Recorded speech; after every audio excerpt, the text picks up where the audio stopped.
Good evening, ladies and gentlemen. Welcome back to Rush Racing Division 1 Sprint Weekend number 2 at my home track, which is great to have it on the calendar. There was a bit of a change on this one. We were looking at a reverse. Now we've decided that we are just going to keep it low, keep it level, and we're going to keep it with a sprint weekend at Silverstone, which is going to be great. We've got 14 guys, unfortunate with the AFL final on tonight, and also a few other events going on as well. So a few drivers are missing, but still, 14 drivers is better than none. And joining me in the comms box is, he can't get enough of this, it is the Kick Sauber driver of Rift. Good evening.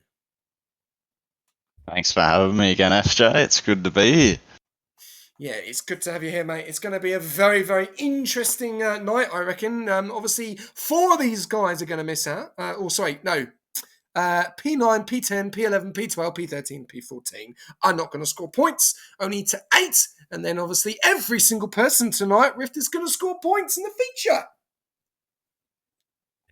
Yeah, so it's limited opportunities, but if you can cash in on a sprint weekend, it's going to make a big difference, especially after we get all the divisions, how it's going to shape up the constructors. So very crucial to get a good drive in this weekend, and got plenty of opportunities to try and get some points at some point. But yeah, the more consistent you can be across the entirety of the weekend, it's going to prove really beneficial.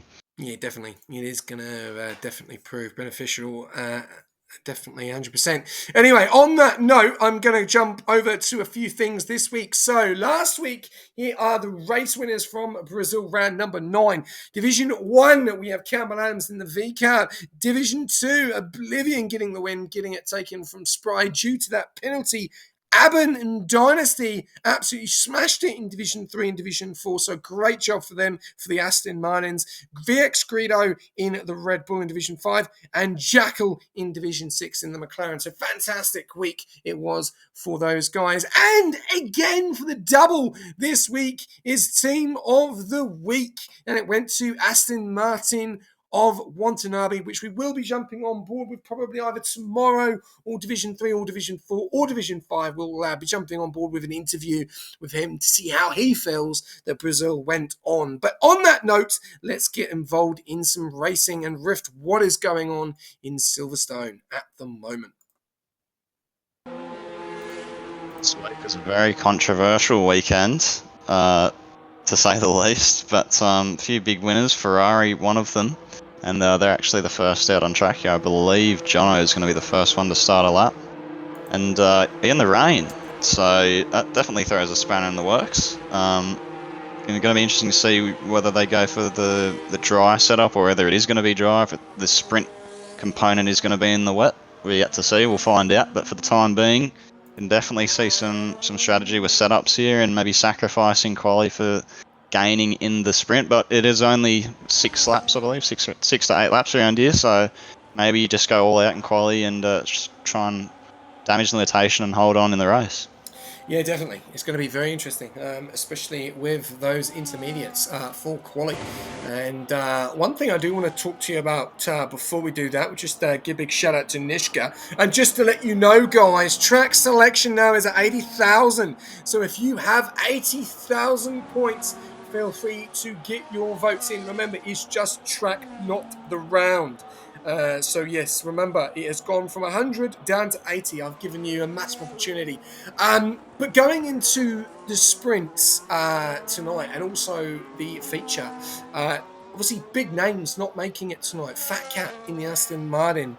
And we've also got no V-carbs either. So the opportunity for Jono and Steg tonight is massive. And also Kalki in the championship at the moment in the standings. Yeah, no, it's been a whirlwind of a season so far. We're already at the halfway mark. It feels like we've only just been getting started, but it's flying by, and definitely some leapers in recent weeks. But yeah, I mean, we got so many quick guys in this division, and it's just about consistency, because one week you can have someone doing really well and the next they might be at the bottom end of the points. If all it takes is something to go slightly wrong or have a slightly off quali, etc., and it can really just flip the script. So, Jono, first one across the line here, 36.6 on the intermediates. His teammate behind Dante is about to finish his lap.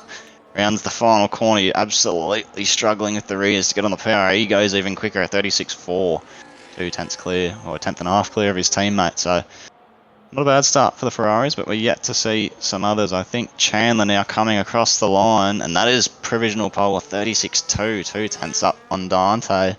That is a lovely lap from him. And who else is on? I think one of the McLarens might be starting a lap. Yep. Yes, it is. I'll let you jump. No one crossing the line for now. Over to you. Let's jump on board with the McLaren driver into turn 1. He keeps it flat, and the back end's just struggling a little bit there. Burns a bit of battery. Hard braking, so easy to lock the rears through. He gets a good turn in. Car slides a little bit there, but he's catching it, doing a good job. Slightly misses the apex again. The back end's just everywhere on the power. Full throttle, doesn't lift at all through there, trying to maximise his run and gain so much time down this straight if you get a good exit. Absolute commitment here. The car just wants to understeer. He nails the apex. Gets it hooked up for the right-hander. A little bit wide, but he might try and use that slow in, fast out method, and that's what he does. Now burn the battery all down the old stuff. Finish straight. Takes lots of curve to try and minimise the track. He has to drive now into Cops. Drops to 6th. Flat on the power. Keeps it within the white lines. Back on the throttle. ERS draining down, and now into one of the most fastest parts of the track as he nearly lost it there. Yellow flags in Sector 1. I think they've got that sorted. Back on the power. Blasting underneath the DHL sign. Billboard. Fast right-hander. So much time can be won and lost here. If you go wide, it's going to cost you. It's hooked up. And not too bad there. Slightly misses the apex. Coming into the final few corners, the final braking zone. Rides it nicely over the curve, back end's just stepping out, but that's what you come to expect in these conditions. Across the line, it's screaming, and that's provisional pole, 35.6. He just looked like that car, he had the grip on entry. He was being able to place it where he wanted it to, and just struggled with the rears mid-corner, but looked really hooked up. He got the car turned in, which is what you want in these wet conditions, and interesting to see his setup maybe, because he has gone way quicker than the rest of the pack, and maybe he's going more for the wets, and drivers know something we don't about the conditions for the sprint. Definitely, absolutely fantastic lap there from Steg, who has been unavailable in the last few weeks as well. So really, really good to see that performance from him as well. Big up to Nishka in the chat as well. Thank you very much for the subscription. It's tier 2 sub and also 2 months subscribed. Thank you very much to Mudpack Dynasty, Cartman and Minmay and TH3 Ritson. Thank you very much. 5 subs there from Nishka. Really appreciate it. Hype Train is available, guys. Get amongst it. Get amongst the train, the choo-choo train. And press that blue button if you want to subscribe. We're talking to people coming into the comments tonight. 21 people tuning in for the sprint. 4 minutes to go in quali. Jono has now just gone pole with a 1:35.346, 3 tenths quicker than Steg in that P2. We are seeing the soft compound tyres on Chandler's car. I'm going to jump on board with Dido. We have a dry track. Do you think, the question is here, Rift, will we see dry tyres in the closing stages? Only 3 minutes to go in quali. Are we going to see these dry tyres? There's a couple as well. It's Keith, I believe, he's just bolted on the softs, as has Mr. Thunder. So a few of them are starting to run it. Just the eye test, the track does look pretty dry. Earlier on, there was lots of standing water, but doesn't look to be any, if any at all. So a big giveaway is going to be if DRS is enabled. Don't have telemetry on the tyre temps. That would also be a really good indicator. But a lot of cars in the pits at the moment, and they are starting to bolt on the soft compound tyres. Definitely. We've also got Illyrian and Aiden is Raiden still to set times at the moment. So Illyrian down there making a decision if to go on to the intermediates or not. We've then got Aiden as Raiden on those softs. So we are seeing some soft compound tyres starting to go on some of those cars. Are we seeing any quali bands tonight? Let me just double check. Doesn't look like we've got anyone. We've got Jake Attack to serve a quali ban in the feature. So he is the only one that is serving a quali ban tonight. So we'll have to keep an eye out on that but he is doing a good job at the moment in that P4 position. We are going to jump on board with a flying lap when someone gets onto the sauce. The question is, are they going to be the key? We have got a Ferrari in Jono in P1, Steg in P2, and Squash Josh in P3. All in the 35s. Only 4 guys currently in the 35s. Dido, Squash Josh, Steg, and Jono. 3 tenths between Jono and Steg, and then literally hardly anything between Steg and Squash Josh. And then we've also got Dido there as well, who's a 10th from Squash Josh. This is going to be very exciting. And I'll tell you, I think we jump on board. I'm just seeing here, Flubber is going out on the intermediates. And yeah, on those... Chandler's got a penalty here. Sorry? He's got a 5-place grid drop. Chandler's just copped a penalty of 5-place grid drop for blocking on the pit exit. So that's something to note. Also, I'm not sure if you caught it, SJ, DRS has been enabled. He's got front wing damage. The front right end plate's missing on that Alpine. So DRS has been enabled. A few drivers have gone out on the inters, like Squash Josh, so he might end up last because everyone's going out on the slicks. DRS has been enabled. It's definitely the fastest tyre to be on at the moment, but Chandler's, he's not going to improve with that front wing, and he's going to be starting probably last with the 5-place grid drop. So that is big news here late in qualifying. Sprint qualifying, I should say. No, definitely. It's going to be very interesting to see how this is going to go. I'm going to jump on board with Aiden's Raiden for a flyer because he is on those soft compound tyres and he is down there in P14. Yusuf Go, unfortunately, the lobby is shut due to Division 1, unfortunately, not listening to instructions and having some problems. So, unfortunately, you have missed the boat, my friend. I'm sorry to say that. Normally, we do not lock the lobby, but we've had to lock the lobby due to drivers joining that shouldn't have joined. So, unfortunate.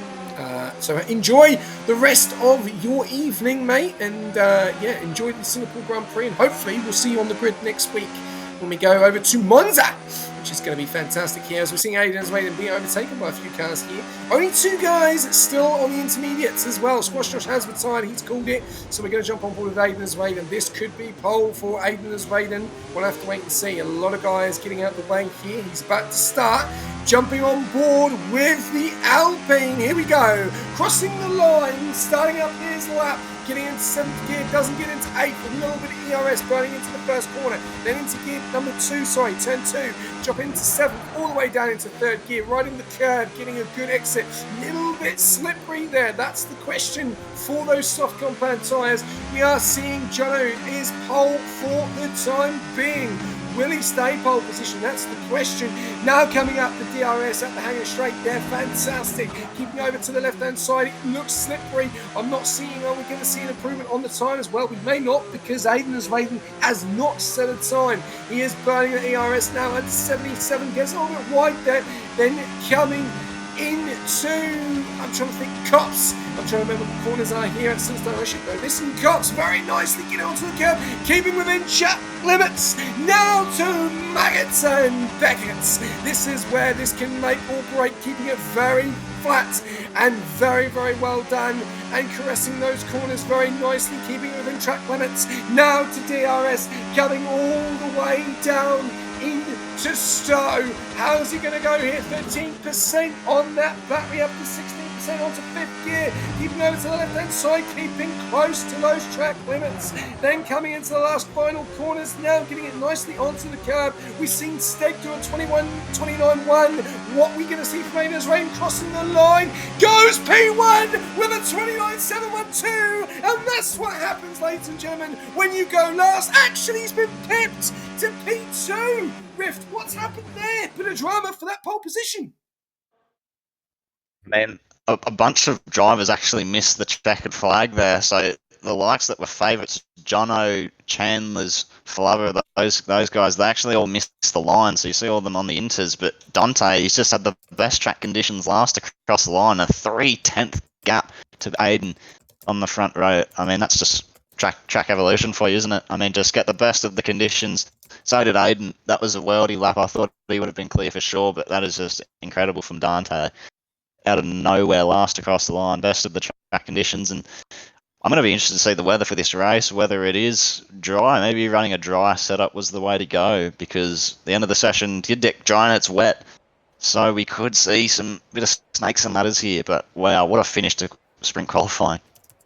Yes, fantastic. It's going to be very interesting to see how this is going to go. We do have a wet race at the moment on those inters. The question is he going to dry before we get onto the dries? We'll have to wait and see. But well, yeah, I can't talk now, Vettel. I'll talk at the end, mate. I know you're fortunate, but you need to blame two other drivers, unfortunately. On that, we do. Unfortunately, could not get Yusuf in due to obviously locking the lobby. I will mention that for next week as well. I'll make that announcement. I have mentioned it a few times. Mentioned it last week. Keithy's mentioned it a few times as well. So yeah, please pay attention if you're not listening in. But yeah, this is going to be very interesting. I'm going to let you take this one away, Rift. This is going to be a very good sprint race, I think. And there's some big points up for grabs here that these guys can really push on, especially Jono, who is doing a great job in the championship. So, Rift, over to you, my friend.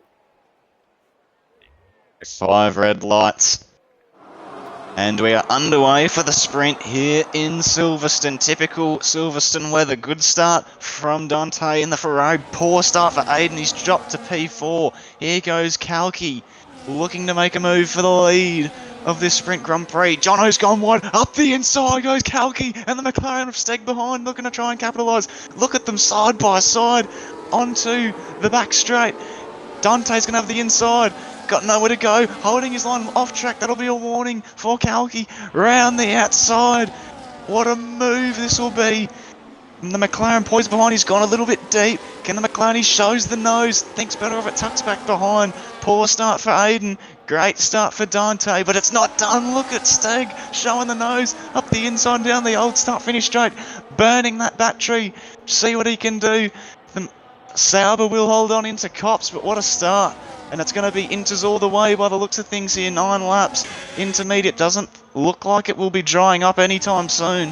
What a start. Over to you, SJ. Yeah, absolutely fantastic start there. Dante leading the way. Then you've got Kalki, then Steg, then Aiden, then Keithy, Jono, JF7 and Dito all in the points at the moment. Then Squash, Josh, Chandler's, Lyrian, Flubber, Ricardo and Swift. Great start there. Full Division 1. No incidents yet, but Steg is all over the back of Kalki. Moving to the left, moving to the right, trying to find the right time to make the move. Does make the move. Inside. Oh, he's got it all wrong. He's round. He's got it all wrong. And he's reset the track. There's a reset. There's a reset. The Williams has got airborne. He's got this could be a big pen. What is he doing? Stig, what are you doing? The Williams was up.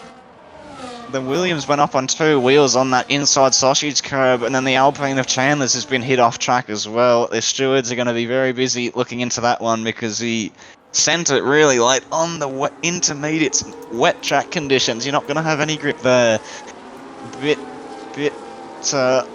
too ambitious under braking, and then the reset to track, that's going to be looked at. And then I don't know if that was a safe rejoin, hitting 2 vehicles and forcing them to have slower exits, so that'll definitely be looked at. But you think definitely Kalki has a sigh of relief, and Aiden, he's going to love that back onto the podium after a really poor start. Yeah, definitely, and it's really unfortunate there, and Stegel definitely going to get hit by the stewards hard there. Don't know why he's reset the track for. Silly. And he could have cost McLaren big points there, especially with how things are in the ovals at the moment. We've then got Dante in that P1 position. We've then got Kalki in P2 and Aiden's Rain in P3. A great job so far there. Ferrari down there in P5, kicking P2 and P4. They're definitely going to want to capitalise this week, Rift, after such an appalling week last week, leading the overalls for 2 weeks in a row, and now being pipped all the way down into P4, and Aston Martin now taking the lead here. We've got Chandler's and Dito's been, I think, unfortunate there with that reset to track, which could have caused a little bit of damage to the Williams driver. I'm going to have a look at his car at the moment, see if there was a little bit of damage, because it happened right in front of him and he just could not move out the way of it. But he is all good at the moment, and these conditions could make it very interesting. No DRS enabled, all about skill and all about pace. Lap 3 out of 9 at the moment, and it looks like we are going to have a nice little 3-way battle between Dante, Kalki and Aiden as Raven, which I'm going to put a prediction in already. How's that? I'd also keep an eye on Jono. He's looked really quick. He's all over the back of Keith, but Keith is all over the back of Aiden. I mean, this is what you love to see. 5 cars all within a tenth of each other. Down the inside goes Jono. Can he hold it around the outside now for the next series of corners? No grip out there, so Keith will have the inside, better traction, better exit. Slams the door shut, but now here we go into Cops. Oh, don't tell me. He's deploying the battery. Look at him, down to 15% up the inside. He backs out of it. Sensibly, could have ended his race there, but my goodness, he wasn't afraid to show the nose into Maggots and Beckett's. We go now. Oh, they're just so much up for grabs here, and absolute commitment, bravery in the wet conditions. It's what you love to see, but Jono's definitely one to be keeping an eye on. He has got some serious pace. He showed it last week, and he's keen to get through here and get up into some higher paying points positions. Well, definitely. He's got no Fat Cat to battle with tonight, but he's got Fat Cat's teammate of JF7 down there in P6, and he is really...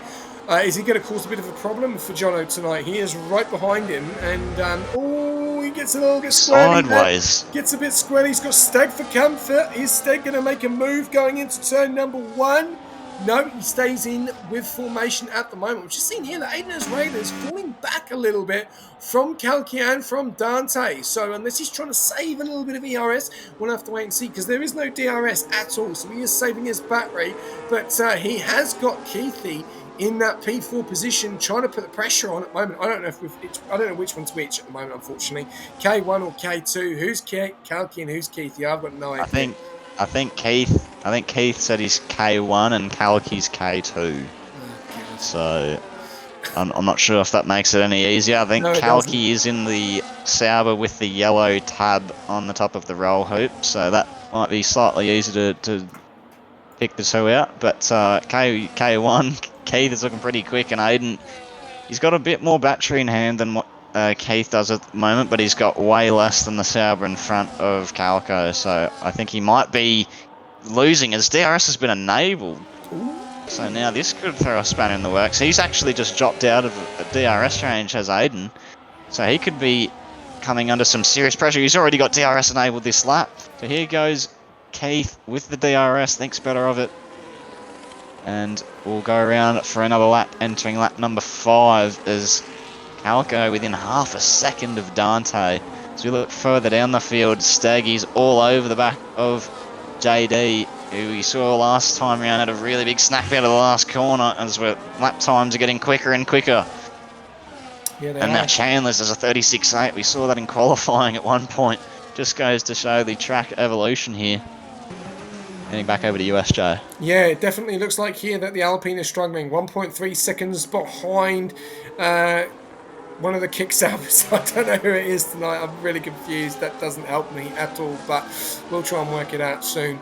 Dante doing a great job for Ferrari at the moment in that P1 position. Has got, I think that's Kalki for comfort at the moment. Keithy is really trying to put the pressure on Aiden as well. And this would be great points for Kick if they can try and get the job done here. They already know that there's a penalty for McLaren coming already for Steg, who has really caused himself a bit of a problem there. Can Dido get the last point from Chalmers? He's now falling back 1.1 back. And then you've also got, looks like Keithy. I'm going to let you take him on board with Keithy. So let you take him on board with a lap for him. We've got 5 laps out of 9 at the moment, and on board with you, Griff, for Keithy. A1 here, half a second. He was 2/10 out of Cop, so he's getting some really good exits here. Struggling a little bit here, but look at him. Look at the overspeed. He's gaining. Will he have a look? He will. Up the inside. Thinks better of it. And he will have a nice tight line there. Gains about 3/10 on that straight. Shows the nose into the final sequence of corners. Aiden's gone a little bit deep. And he might go for the switchback. Big snap from Aiden. Up the inside goes Keith, and he's got that job done. Up onto the podium for this sprint race. K2, Calco's at the fastest lap. And Keith, he's been shaping that one up all race, if it's fair to say. But he's through now. 2/10 the margin. Can Aiden have a go on this next DRS straight?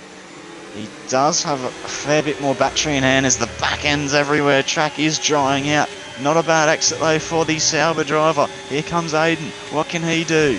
DRS, deploying the battery, won't get close enough this time round as he's gone quite deep. Oh, they nearly make contact. He might have the inside if he can hold it.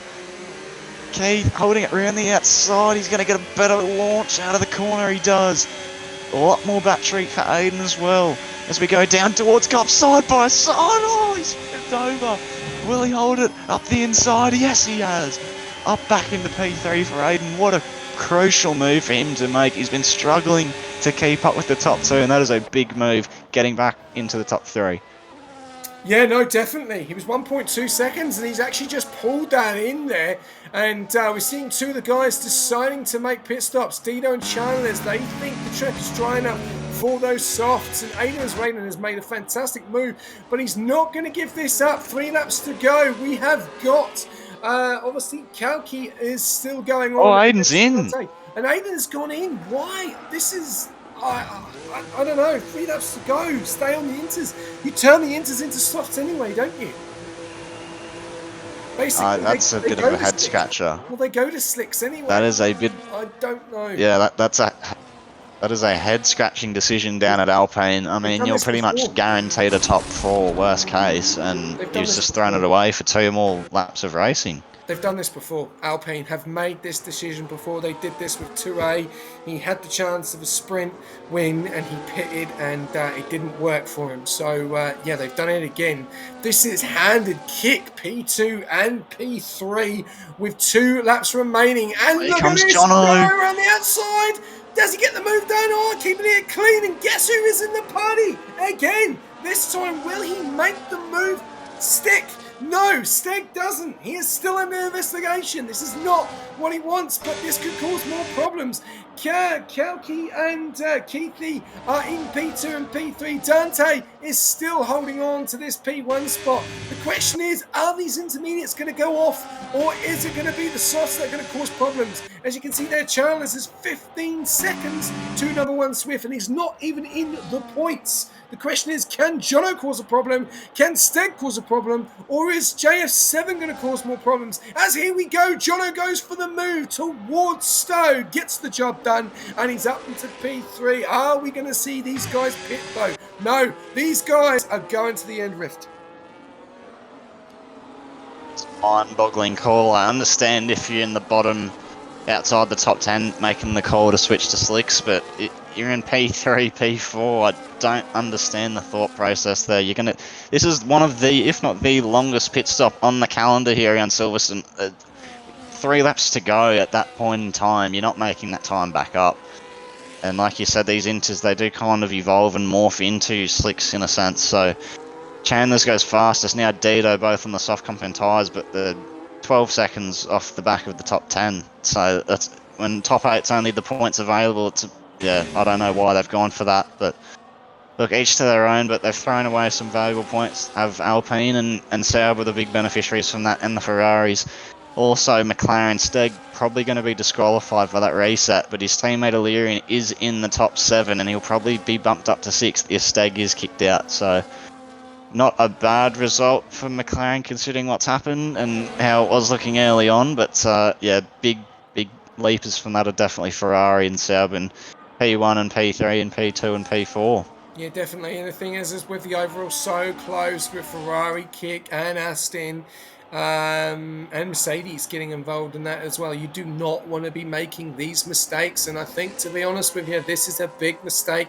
Yes, Chandler's has made up some time. He's only made 2 seconds or 3 seconds, but is he going to make that amount of time up as we see Squash Josh?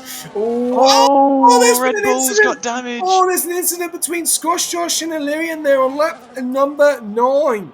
So lap Illyrian noted there. A little bit of drama going on there between those two. There's a bit of argy-bargy, side by side in the final corner. Yeah, that Red Bull's got damage. I think it was Swith. Or maybe it's Josh. It is Josh. They were side by side into club, and he's lost his front left end plate. They nearly lost the car, both of them, respectfully. It was Illyrian and Josh. They were sideways at one point on the apex. They managed to hold on, but lots of argy-bargy for that top 8, the points-paying positions. They got the elbows out here, and they're not afraid to have a little bit of an argy-bargy. Yeah, Chalmers is absolutely catching Illyrian. 5.5 seconds now, but I think it's too late.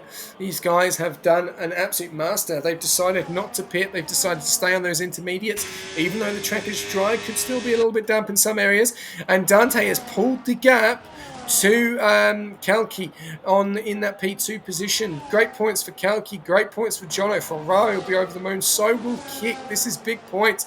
Question is though, can Keithy cause a bit of a spanner and get the job done on Jono for that P3? Doesn't have enough in the tank. 1%. Jono has got 10%. DRS was enabled. JF7, he's going to have one last go. He doesn't think he's going to get it. Dante come around the final corner and he's going to take the win of the sprint. P1, and then we're going to take Kalki in P2. Jono in P3 holds on with that DRS as well. So great job there. Steg P5 pending. Keithy P4. JF7 P6, Flubber P7 in the Mercedes, and Squash Josh P8, obviously with that lap 9 noted, whoever's fault that was. No points for Swift or Chandler's or Dido, Aiden's Lyrian or Ricardo. So yeah, Aston Martin obviously getting one car in the points and the other one not. Both teams are throwing kick in that sprint. So fantastic job. And yeah, whoever voted 5,000 on Kalki has lost. And Dante has managed to hold on to it. So Dante, mate, congratulations on the sprint win.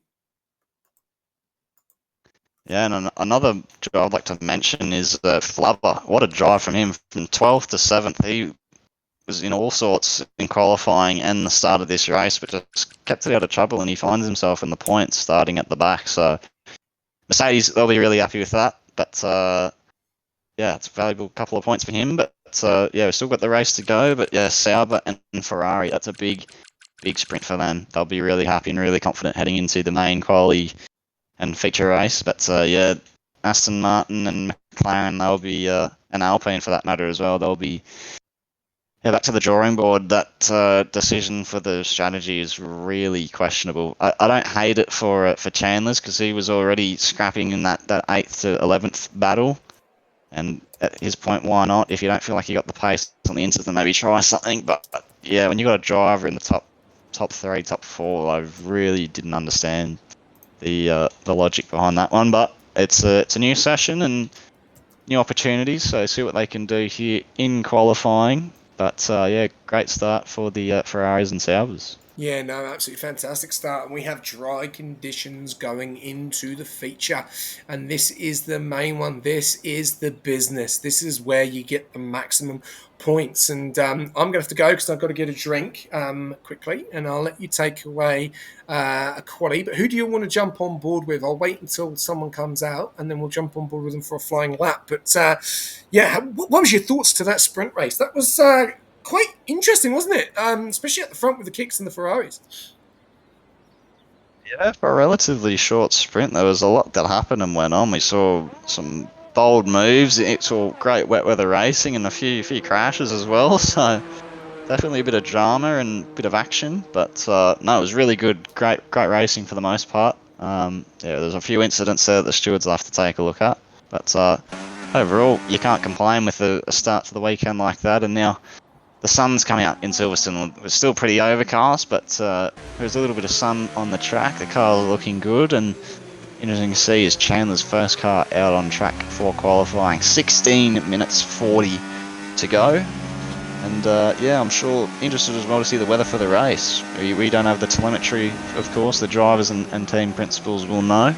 But again, interesting. Around a track like Silverstone, you just never know what the weather's going to do. It can change its mind within 10 or 15 minutes whether the sun or rain wants to come out. So it's an iconic track, isn't it? It's just speed, commitment, fast high speed corners.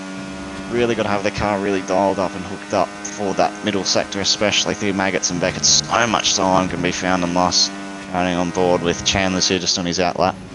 But yeah, no, it's really interesting, especially setup as well, because do you go for a more faster setup for the straights and defending and overtaking, or do you want to try and have the pace through the corners and give yourself the best chance of getting good exits and holding it? Especially you saw in the sprint race there, a lot of guys were able to hold it around the outside as Chandler's comes back in, so a bit of an installation lap for him there, and no one else is on track at the moment. But no, sprint was great. Lots of battling, wet weather race. Can never complain when you got that, and bit of drama as always. Yourself, SJ, what were your thoughts? Well, I've just looked at Chandler's, and quality feature noted because he's actually not allowed to go out and set a time. So he's actually gone out, and he's not even supposed to go out because he does have that quality ban. So should be a retirement. So he's under investigation. It's not going to plan for some of these guys listening to strategy or instructions tonight. So we'll have to wait and see what happens there. No, I think there's going to be a lot of overtakes. Obviously, there's Maggots and Beckett's very, very difficult to get overtakes done.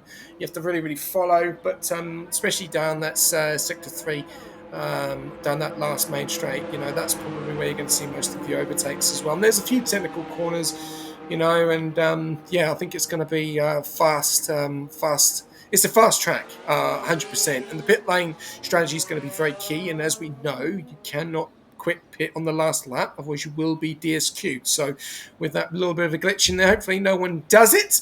But yeah, I think it's going to be very exciting. I'm looking forward to this. Entire wave is going to be the key here. Unless they fix that issue, I think the mediums don't last long here. I'm just going to jump on board with the drivers, and then I'm going to grab a drink. So who do you want to jump on board with? We've got Squash Josh, Ricardo, or JF7? We'll go Squash Josh in the Red Bull. He's got the Aston behind, who's pretty keen to get past, but he's backed off. So Josh, we'll ride on board with Josh for a lap. Over to you. Have to head off. And he's actually gone off track here, exploring the track limits. And here we go. Should be the first lap being set in qualifying. 13 minutes 45 to go. Got 3 cars on track at the moment, both the Astons and the Red Bull of Squash Josh. Flying through it, iconic track. That's some great shots we're seeing there. DRS open. The last bit of warming up the tyres and the brakes. Coming into the penultimate corners as he slows it down, charges the pack. Get ready to go. Heading into this final few corners, the last braking zone. It's so easy to lose the back end, especially through here. Trying to get your foot flat to the floor. He does that successfully, and we are underway with Squash Josh for his first run in qualifying. Heading towards turn 1. Full throttle, holds it in 8th gear. Flying to the first braking zone. Such a tricky corner, so easy to lose the back end on entry and on exit. Looks pretty plain and pretty stable. Hugs that apex. Foot flat to the floor. Up through the gears, opens the DRS. Straight line now under the Pirelli billboard. Here we go, down to 60% battery, jumps back on the brakes. Car slides a little bit, but he's got it hooked up nicely. And now at the long sweeping right end of the corner, just feels like it's going forever. And he gets full power down relatively early. Back on the battery, back on the throttle. Down towards one of the most infamous corners on the track's cops. Down to 44% battery, down to 7th. Keeps it within the white lines. Full commitment. Doesn't touch the battery, heading into Maggots and Beckett's all the time. It can be found and lost here. Cuts that nicely.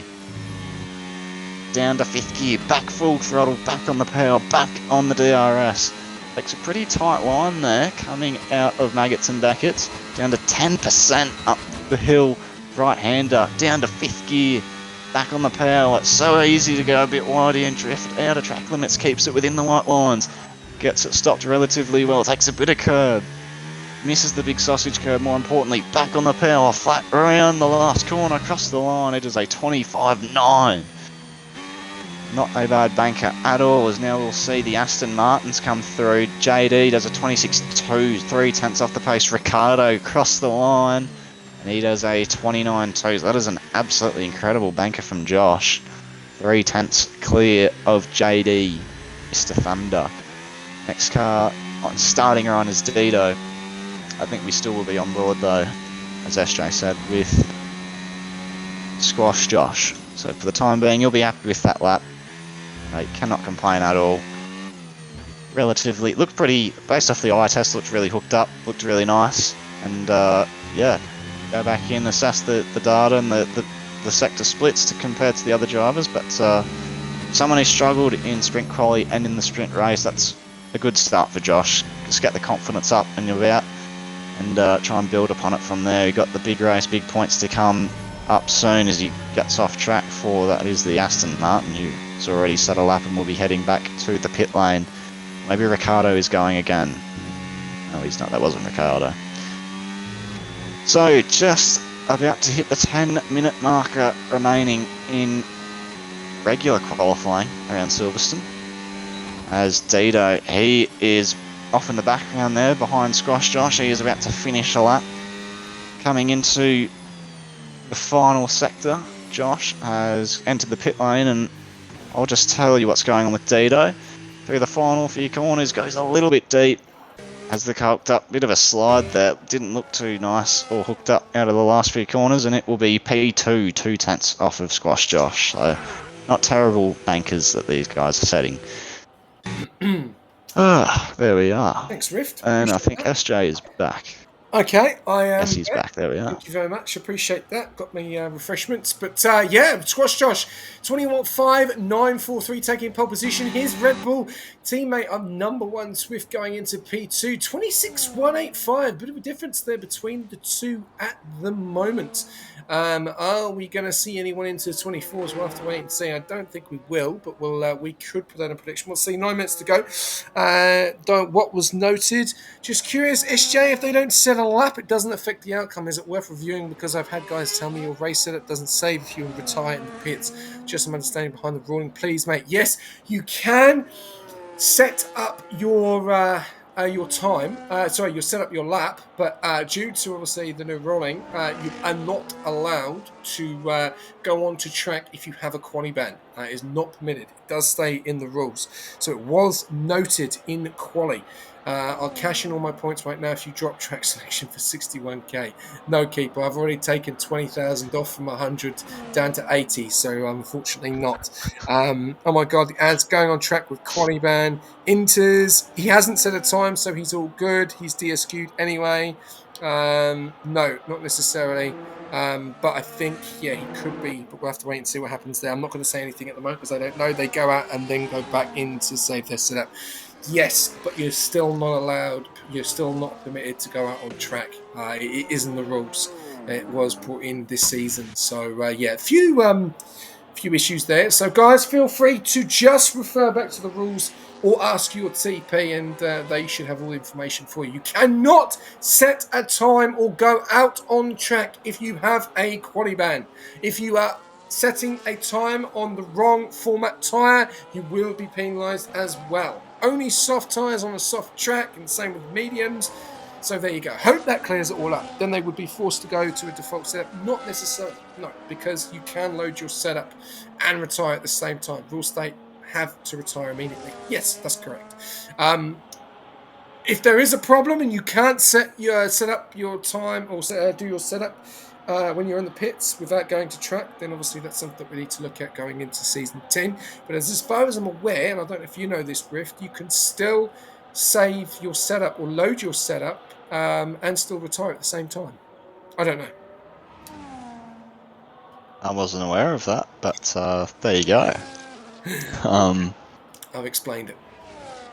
Right. On that note, I was just keeping a tab on some of the guys. I think Flubber will be the first one to cross the line on a lap here. His first run, I'm not sure what happened. He might have just been burning some fuel as he didn't. I think he might have made a mistake, but he's gone purple in the first sector and purple in the middle sector as Flubber. So he was a good beneficiary from the carnage in the sprint race. He didn't qualify great. I think he missed the line in the sprint qualifying with the rain changing to a dry track. There he is now in the final few corners. And it's looked pretty hooked up so far this lap. He comes to cross the line now, and that is a 26.0. About just under a tenth off is now Keith, pardon me, sorry. He's done a 21.9 as well, 500ths. And there goes Kalki, original pole, 25.6. What a lap from the Sauber drivers. And that is a very nice banker. 3/10 clear of Squash Josh, and Josh will be happy with that as well. We're getting some more of the drivers setting some times, and he's still in that top 2 on the front row, so Josh will be very happy as well. But strong showing from the Saubers, but we still got the Ferraris who are just in the middle sector as I believe that's JD's just gone purple in the middle. He's coming around across the line now on the battery, and he's just swerved in last second, so I'm not sure what's going on there. He didn't invalidate, so he's just decided to duck it in. So back over to you, SJ. Yeah, I've just put prediction out. What are we going to see? We're going to see, here we go, what will we see in feature quality? Early 25s or 24s? So there you go. Let's wait and see if we are going to get early 25s or early 24s. If we get none of them, then obviously it gets deleted. But yeah, I was just jumping on board there. Oh, early 25s. Is that early 25s? That is early 25s, isn't it? Yes, it is. That is a 25. That's a 25-3. Oh, we're going to be pushing into the 24s. That's going to be the question. Still chances, still time, and especially if any of these guys decide to do a tow. We've seen there that Jono's done a 25-4. So are we going to see the early 25s or the 24s? You have 2 minutes. 2K on early 25s, 8K, 6K on 25s. No one is going for 24s. Ooh, well, there we go. We'll have to wait and see. We've still got Chandler's still set time, but he won't because he has that quali ban, so we should see a retirement. We've got Ricardo doing a 29-2, so he looks like he's struggling a little bit. Illyrian in the 26s, and all the way up to P7 in the 26s. There's hardly anything in it in this time. Look at that. So from P11 to P1 is 9 tenths. So let's wait and see what happens here. But yeah, this is going to be very exciting to see. And yeah, we've got a lot of guys still on laps coming into the pits now. So yeah, going to be interesting to see what happens at the closing stages of this quali rift. Yeah, I think that's both the Ferraris heading in and Stag. Ooh, very awkward entry to the pit lane there. They were very close and they're side by side. I don't know what's going on there. I think he might have sped into the pit lane, did the McLaren. I don't believe Jono had it pulled up, parked really slow, and Stag's just nearly gone flying in at 100 k's an hour. So not sure if they'll look at that, but interesting pit dilemmas. But everyone's got their first bankers out of the way. Flubber's got 2 laps there because I think he did an installation lap and then he went again. But yeah, Squash Josh will be happy. Steg showed some good pace and then had that accident in the sprint, but he'll be keen to put in a strong performance in qualifying and have a good race. 3 minutes left, so we are going to see the drivers heading out relatively soon again in the next minute or so, I'd say.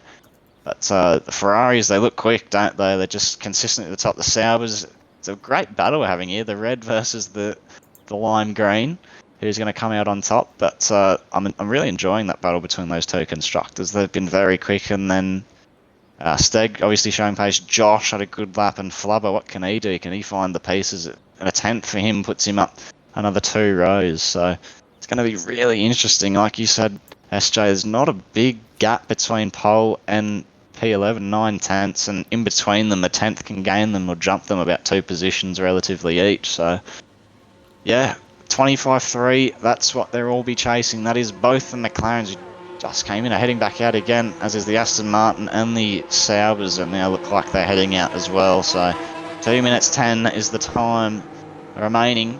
All 14, or not all 14, all remaining 13 cars will be heading out on track as we see all of the engineers back out and give them the directions into the fast lane. The McLarens will be the first to get their laps started. It is Steg, first one on track, so he won't be a beneficiary of the best track evolution, but when you're setting 25-3s, I'd say you're in a pretty good position. Behind him is Ricardo, and then the other McLaren of Illyrian will be pretty keen to get a good time in. 1.4 off his teammate. Hopefully for his sake he's only made a mistake and he's got lots of time to find, but yeah, he's got a bit of work to do. Ricardo, I don't think he's really got a competitive time in. He's 4 seconds off the pace. He's on an out lap as well. Chandler's is the only one in, serving that qualifying ban. And it's going to be very interesting. See if people can keep it in the white lines. You're pushing, you're going all out on these final runs. It's pedal to the metal. You don't really care about if you invalidate. You just trying to find that marginal bit of time around each corner on this track. You brake a little bit later, you jump on the throttle a little bit earlier, and it's all about just sending it, getting it right on the limit, right on the line, and hopefully none of them invalidate, because it's been a really entertaining qualifying session, but it's going to be interesting to see how we go here. Yeah, definitely. I'm surprised that none of these guys are going for a toe. I thought we might have seen that, might have seen the two kicks go for it, even the two Ferrari, so I'm a bit surprised.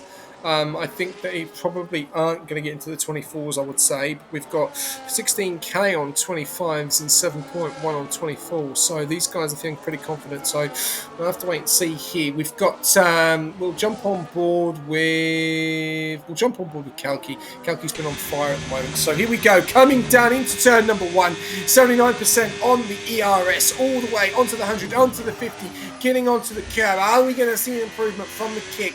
They are in great form tonight in the sprint. Can they continue this momentum? I can't get my bloody words out right tonight, so I do apologise. We've got Kalki in the kick. Can he keep the momentum going into the feature? And he's up on his time, not by much. He's going to need a lot more in the tank, in the kick. He's going very wide out into that sector 2 zone, coming up now into the flat area of Cops. How's it going to go? He doesn't have his teammate around. There's no toe, it looks like it. Keeping it clean. Now going into Maggots and Beckett's. His teammate is right in front of him. No toe at all for any of these guys. Very, very lucky not to get track limits there. Keeping it on. DRS all the way down. Now he's 2 tenths up. He's looking at a P2, possibly could get into a P1, coming in to Stowe, into the final couple of corners of the Silverstone track. Here we go, 4%, 5%, back up to 10%, using a little bit more ERS, as we got Steg, does a 25, flat. What about Kalki? 25-2. Jono, what can Jono do? More drama here. Steg definitely into the early 25s. Are we going to see a 24? Jono crosses the line and will not improve enough. Flubber, I think he's the last one. He's called it a day. He's ducked into the pits. Yeah, he's lost his and that is qualifying done. Steg, your pole sitter for the feature sprint Grand Prix around Silverstone. Jono gets onto the front row, a 10th off. Kalki P3, 2 tenths off, and then Dante 2 in the high 2 tenths off of Steg, completing row 2. Aiden's right in P5, we'll be happy with that. They're both the Red Bulls. That is a strong outing from Swith and Squash Josh. P6 and P7, about 8 tenths respectively, both off of pole position. Keith, he'll be disappointed with that. I was riding on board with him. He had very little battery in that final sector, and he didn't improve on his time actually there. JD, 9 tenths off, just pipping out P10 there, as I missed who it was. But wow, no one got in the sub 24s. That was a bit of an ask, but wow, they got really close, didn't they? Australia 25 flat. Yeah, they did. That is a great lap from Steg, looking for redemption from the sprint. I want to know what happened there with Flubber, and obviously I've seen his front wing, so that's going to be interesting to see if that does get reported. He went into the pits with no front wing, so unless he's had a bit of an incident with someone, that's going to be interesting to see at the moment. There's been a lot of drama going on tonight in the quali and a little bit earlier on in the sprint, so this could be quite a tasty race, and yeah, we've got a bit of a mixture here, as we've got Squash Josh into P7 as well with his teammate into P6, so good start for them. But Steg is going to lead the way in P1. The question is, will he be able to keep that P1 spot, or will he be DSQ for the whole weekend? We'll have to wait and see here. We've got more drama going on, and it looks like a little bit of an overcast here at Silverstone for the feature. So, yeah, this is going to be interesting. We saw earlier on with the conditions, intermediates and quali, and in the feature, and in the sprint, that then changed, and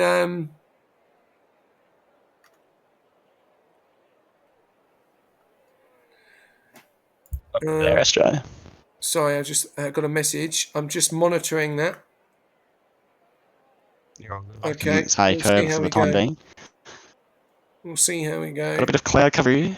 bit of stratus cloud if you like. But it'll be interesting to see what this track throws at the drivers, whether it stays dry or transitions, I should say, sorry, to wet. In the end, the inters are usually the best tyre when it comes to these wet conditions. As here we go, lights are coming on. The McLaren on pole position, the Ferraris lined up. They look very aggressive, keen for a good result here. We are away. Good start from the McLaren and the Sauber of Kalki. He's going to have a look on Jono as we head tumbling to the first braking zone. Shows the nose. Look at Aiden. What a move on Dante. He's going to try and hang it around the outside. He's been sandwiched in this Dante by the Sauber ahead. They're all pretty well behaved. Look at Keith showing the nose in the background. But it is Steg who leads from Jono. Kalki, Aiden, Israel, Dante, Keith, Swift, JD, Squash, and Illyrian in the top 10. Through these long sweeping corners, look at the Ferrari of Dante. He's been mobbed by Aiden. He's up a place, Dante's down. Keith is up 2 places. He started P8. Dante not going out without a fight. Now looking into cops. Jono shows the nose, tucks back in. Aiden still holding on to that P4. He's got Dante all over him, deploying the battery down to just 40%. Good start for Steg. He did what he needed to do. Jono hot on his tail, less than 2 tenths behind. Look at Kalki. Back end snapping out of Maggots and Backets. Here we go. First chance for a real overtake for Jono. Shows the nose, tucks back in behind us. Look at Aiden. What a start he has had. He's got a run on Kalki here. Might have a look into this final braking zone. Tucks back behind as Dale Constantine are up into these final corners here. Lap 1 in the books as we start lap number 2 of 26. Steg does a 32.5. We are rumbling and away in Silverstone as Chandler's comes in. Might have copped some front wing damage. Flubber's dropped to 13th. Not a good start, or the start that he would have wanted. Ricardo holds P12. Illyrian up 2 places just outside the top 10. Steg doing a good job, but look at how close they are. How many cars are occupying such little track in consecutive order. Jono with the DRS. Gonna switch back. Dummy to the outside. He's gone purple in the first sector. We'll try and look for the switchback on Steg. He parks it beautifully on the apex. But watch out, behind is Kalki. What can he do? He's got lots of battery to play with. Can't say the same for Steg or Jono.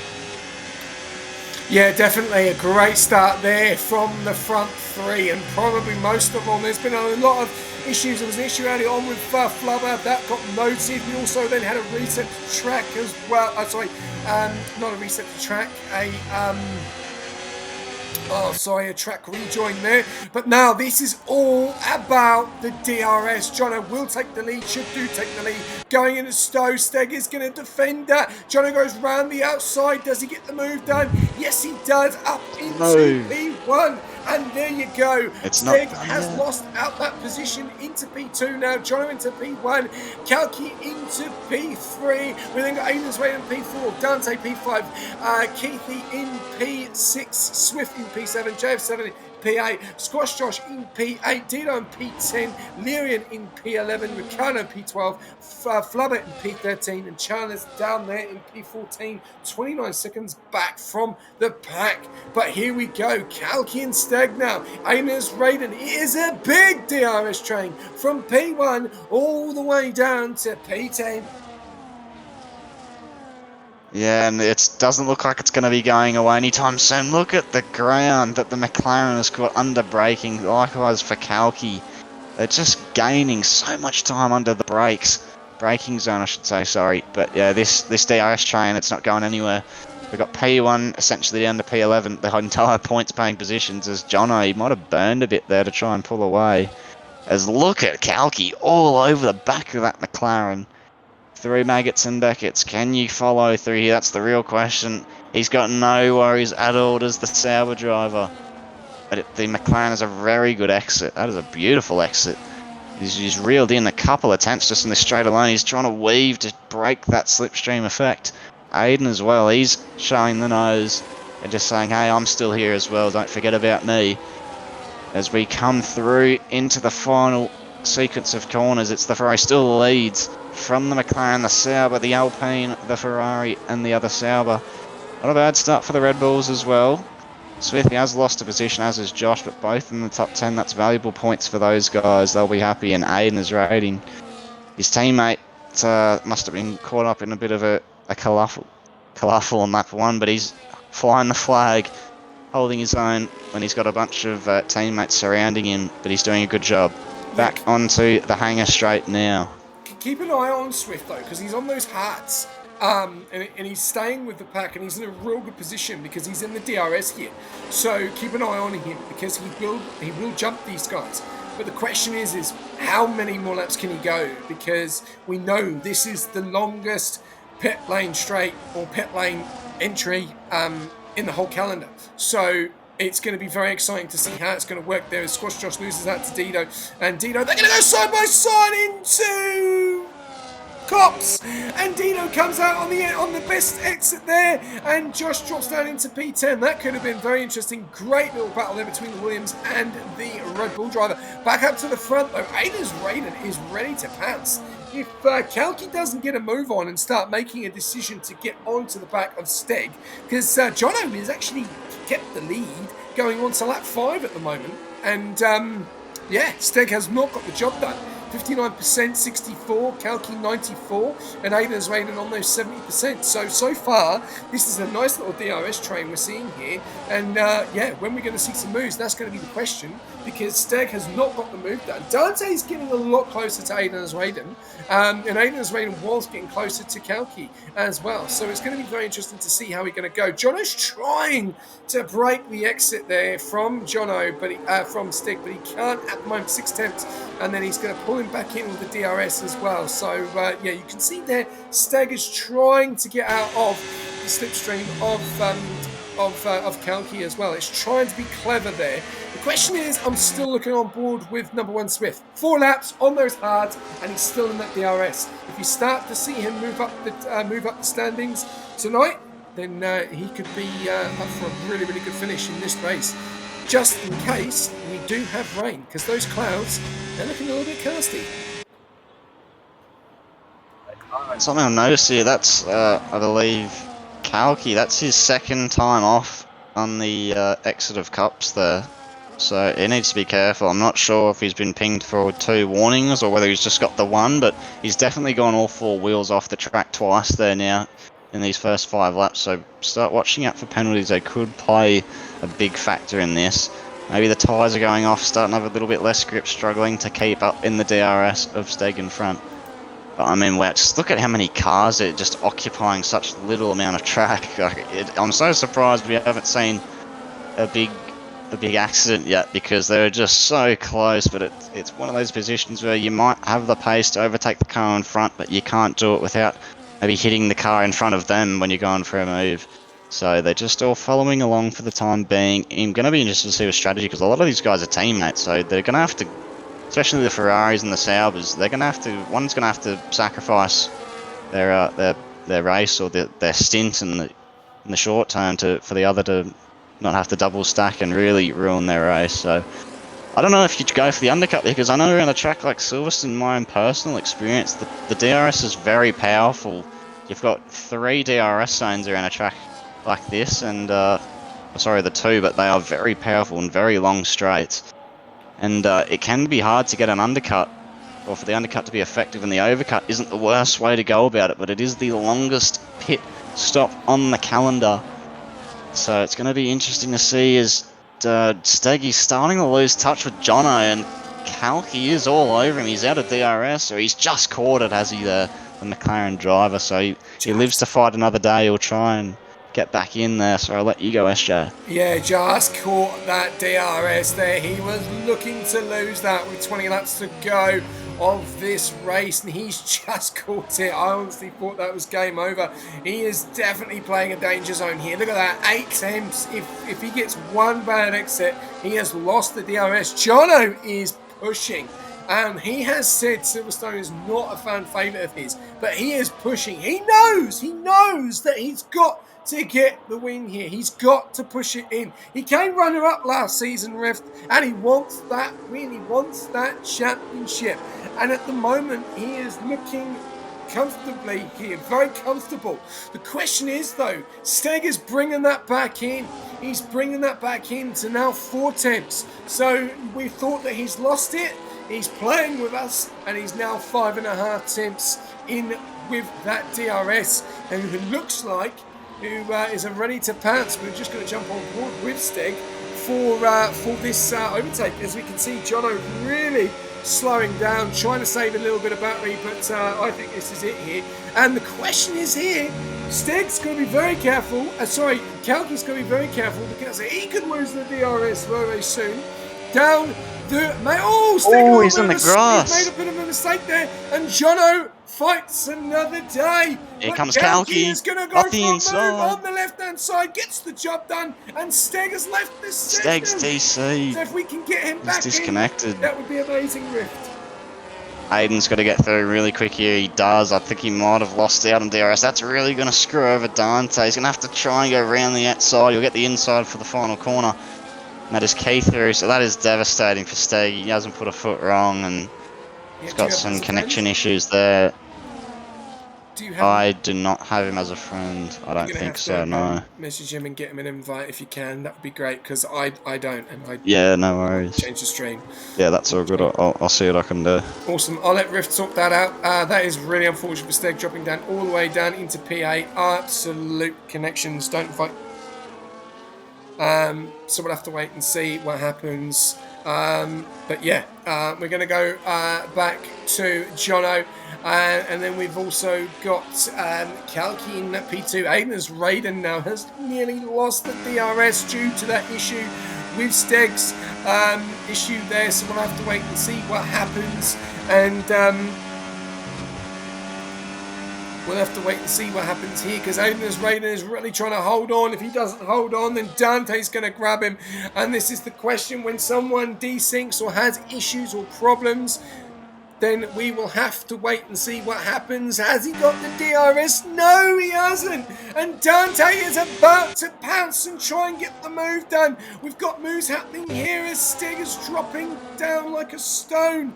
We're going to have to wait and see what happens here. We've got Illyrian down there in P11 who's in the points at the moment. But Aiden's Rain has lost DRS, and this opens up the opportunity of Dante now to pulling him in, which will jump on board. We'll see Dante for a flying lap. On board with the Ferrari. It's now or never, you'd think. Aiden 1.1, as Kalki's also trying to reel in the leader, and Jono 1.3. Aiden 1.0 off. I'm not sure if he'll have it.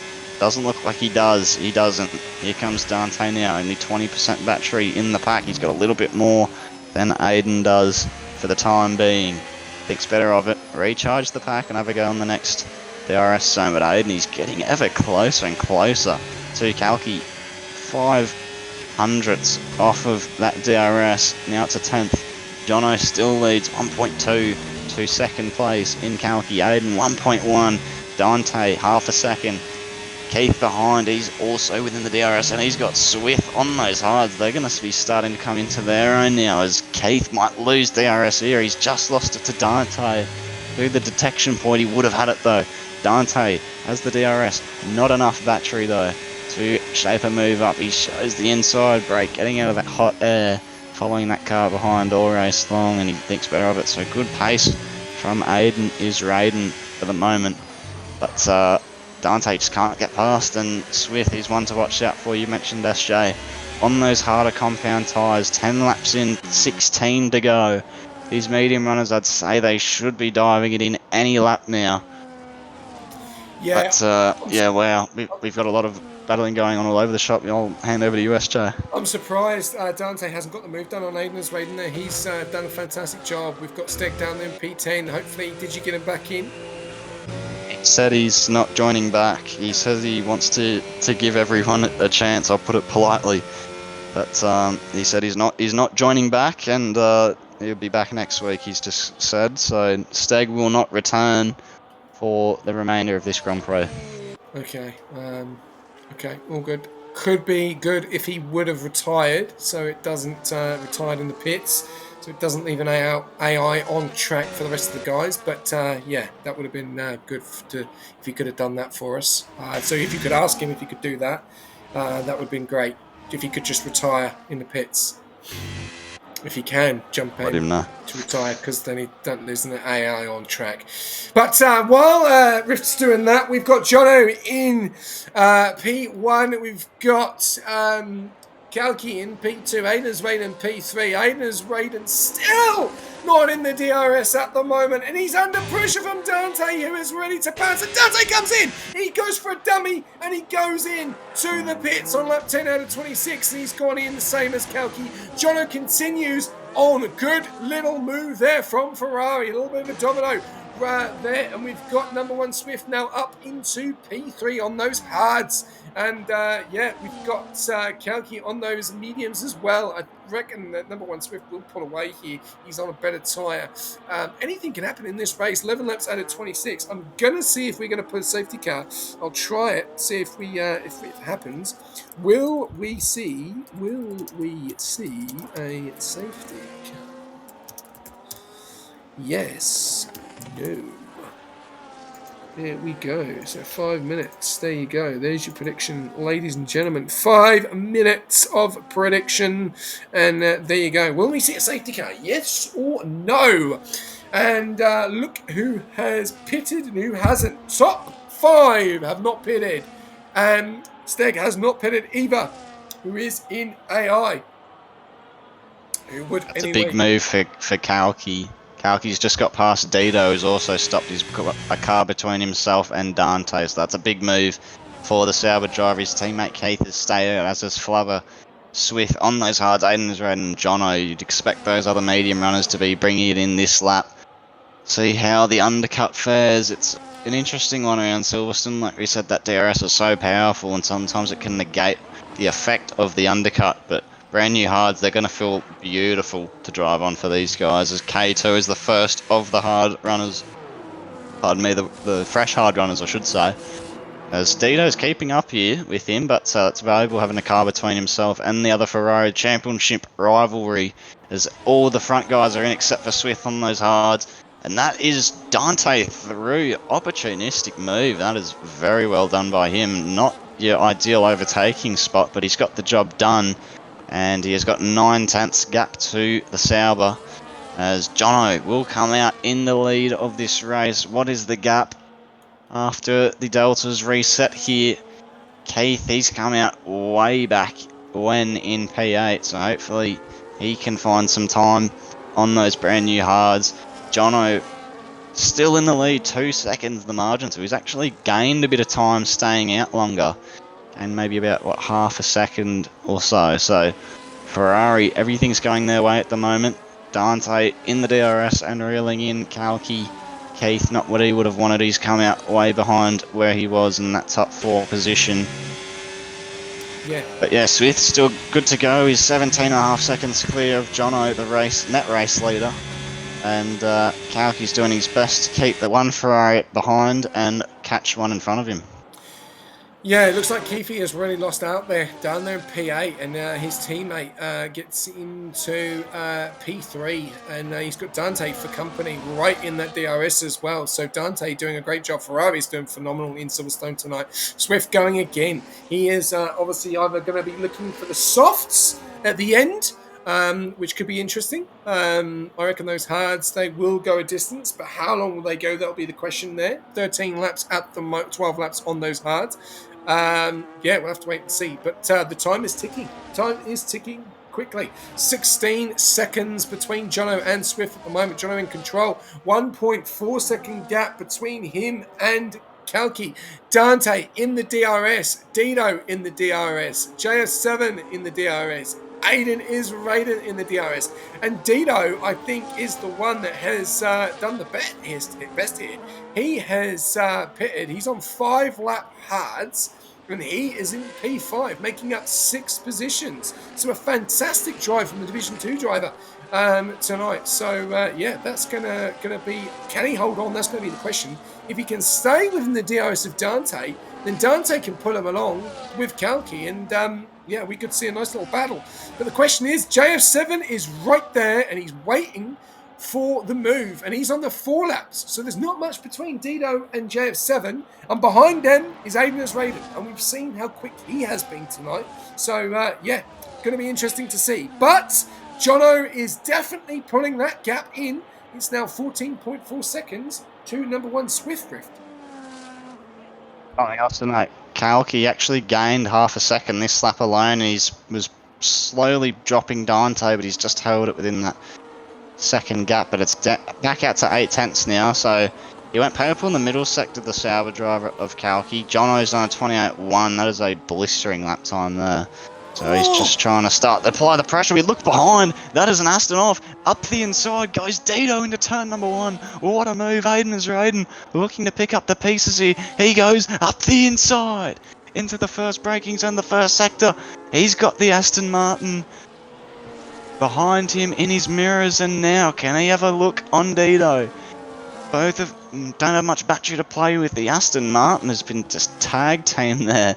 In the first sequence of corners, he looked like he was off track in the background on the start-finish straights. Maybe he had a poor exit and a bit of a snap out of the final corner that's caused that. But yeah, costly mistake. Sees him from 5th to 7th just like that. Yep, mistakes like that can lose you positions very, very quickly. Dido now back into P5. Aiden's Raiden into P6. JF7 down in P7. And why these guys are doing that and driving around and battling, they're bringing in Keithy, who is 2.6 seconds down the road. And he is on very fresh tyres, the same as Aiden's Raiden. Flubber getting a 3-second time penalty. And it looks like we are going to see number 1 Swift will probably do 10 laps on those softs. So it's going to be interesting to see. He's still going. He's 12 seconds in front of Jono. Can Jono end up taking the win of this race? Back to you, Aiden just showed the nose in the penultimate corner. It's side by side in the last corner. What a move from Aiden. Has the position locked up into turn 1, and he had that shaped up coming out of the penultimate corner. He showed the nose. Made Dido have to go a little bit wide around that final corner. Didn't get the best exit, and Aiden, what a move. That's 2 positions in 2 laps as the back end just snaps aggressively there. Back on the power. Now he's got to defend. DRS for Dido and the Aston Martin of JD behind. JD's getting pretty close to the back of that Williams. What a move from Aiden. He's always just having a sneaky little solid drive every time, every weekend. He just seems to be running his own race and just picking up the pieces and working his way up the field. He's doing it again this week, and it's been a sneaky little dark horse here, Aiden is Raiden. That's another good move. See if he can try and bridge that gap, but it's very difficult to do around a track like Silverstone. He's working overtime in that Alpine back to the front. Kalki's back to 2 seconds to Jono's, who's struggling to bring him. He's got lots of battery to play with. There's Dante behind, also with lots of battery. Swift is in. And Swift is in now. He's in. Let's see what he's pitting for. Is it the mediums or the softs? 10 laps to go. He's going to feel like Superman once he comes out of this pit lane.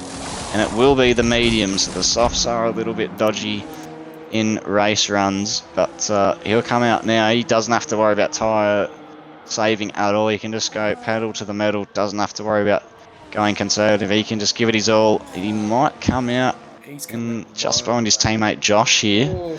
But he's going to feel like Superman. He'll feel like Superman. Back to you, SJ. He's going to have to turn into Superman, mate, because he has a big, big gap to fill. He is 14 seconds behind the leader with 10 laps to go. I don't know how he's going to do it. He's got to be so careful. He's fallen way down there. He's left gone off, and the Aston's off. Oh, a bit of drama there. That will be looked at. If you can get number 1 Swift back in, that would be good. I'm just going to see that lap 16, 16 feature noted, because I don't know what happened there. We're going to have to note that because the Aston had to make an absolutely audacious move there. So if you can get number 1 Swift in, so he's come into the pits and then he's left the session. So that is gone from bad to worse for the Red Bull driver there. But back up to the front. car stopping was weird. Yes, it was, Panda. Jono Yeah, it in was stationary on the apex. Jono in the lead at the moment. We've got Kalki in P2, Dante in P3. Are we going to see a double podium for Ferrari? This is massive, massive points for them. We saw it last week in Brazil in Division 2. Are we going to see it in Division 1 this week? It is looking very likely. They are all on 6 laps apart from Jono. So can Jono really help his teammate?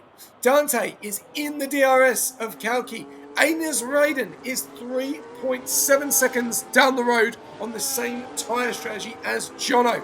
And we've got number 1 Swift, who's made it from bad to worse because he's gone into the pits from mediums onto softs. So No. I don't know if he's back in. Just let me know if he's back in. Yeah, I've just sent a message. I haven't heard back from him yet, so we'll see what's the situation with him. Back to the front, Dante still can't get past that. So he must be getting pretty sick of looking at the back end of that lime green machine. But Ferrari, it's been a successful weekend thus far, hasn't it? Good result in the sprint. Been solid in both qualifying sessions, and again, double podium for the time being. Can't complain at all with that. Saubers, they've been giving it their all, but yeah, Keith pretty unlucky. Maybe something's gone wrong with the strategy. But yeah, no, it's not what he would have been after, but still relatively good points haul for both these constructors, as this battle has been an absolute titanic one. There's still lots to unfold. Yeah, no, definitely. As JF7 and Dido have done a fantastic job. Dido's still in that P5 spot, who's made up the most spots of the night. There you go, 6 spots, and he's doing a fantastic job in that Williams at the moment. We've got Aiden's Raiden, who is in P4. He is trying to get to the back of Dante, but I think he is running out of time. We've also got Keithy trying to get to the back of JF7. He's still not in that DRS, and he needs to get in that DRS, even burning to get in there at the moment, and it's just JF7 and Dido. Dido trying to hold on to Aiden's Raiden. 1.1, he's doing a great job at the moment. As you can see there, Aiden's Raiden got a lot more battery and better tyres than Dido. Back up to the front though, we've got Dante and Kalki going at it. 1.8 between Kalki and Jono. Is number 1 Swift back in? I'm just going to look here, 51%. I'm just inviting him now. He's just got an invite, so he should be back very soon. I don't know if that's AI. I'm looking at the ERS there. He said he needed an invite. He's online, and I've just sent him an invite, so hopefully he's gotten that. He should be back in any minute now. Side by side, it's K2, Kalki and Dante into the final few corners. The Sauer's going to have the inside. Might get a better exit though, will Dante. Side by side, what a move. He saw him make that move on the Williams a few minutes ago, and now shaking the wheel in frustration through the first sector. Both of them, well, Dante doesn't have much battery. Kalki has 59% to play with here on this next straight. So, gonna be interesting to see here. Tyres must be screaming at this point. His hards have been through a bit of punishment.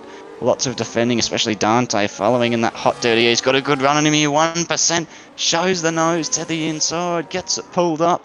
But he will now be forced to the outside for the next corner. Look at the switchback. What a run he has got on the Sauber. Oh, he's had a tank slapper on the exit though.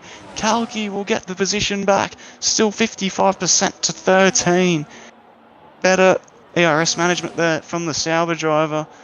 And he has pulled that gap back up to 4 tenths. Gives him a little bit of breathing room. But only for how long though, because now through Maggots and Beckett's we go. Can try and gain about a tenth through these corners, through these S's. Make it 2 tenths. 6 tenths the gap. We'll deploy all that battery as Dante gets out of that hot air, charges the pack. And we'll try again next time around. Yeah, We've lost number one Swift again, so if you can send him another invite, that would be amazing. We've still got Kalki in that P2 position. Dante doing his best. Jono now has pulled that into 3.2 seconds. Dido is now 1.9 seconds behind Aiden's Raid, and he's under pressure from JF7. And look who's joined the party. It's the other kick of Keithy, and he will be licking his lips because he is on a lot more fresher tyre, but not as much as Battery, and we've got 6 laps remaining, and it is going to be very interesting how this is going to end. Still big points up for grabs. 1 Williams driver on the grid, and also 2 kick drivers on the grid there as Keithy gets past JF7 there. So now he's up into P6. This could still be a fantastic night for Kick. They definitely need it, compared to Mercedes not having 2 cars on the track, McLaren not getting that many points and maybe getting 1 car getting points, Ferrari pure dominance tonight, Williams not having 2 cars on the track, and also Alpine having 2 cars on the track but out of big points. So massive opportunity. Number one Swift is still here, but he's still not in, so hopefully we can get him in. I'm still waiting to see what Keithy's going to do. He's 8 tenths back.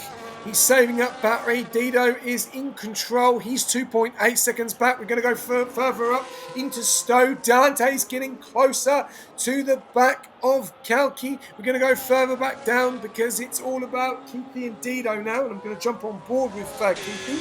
And also, I'm going to ask you, who is your driver of the day? Ray Swift could have just got an invite, so he should be good to go again. Driver of the day.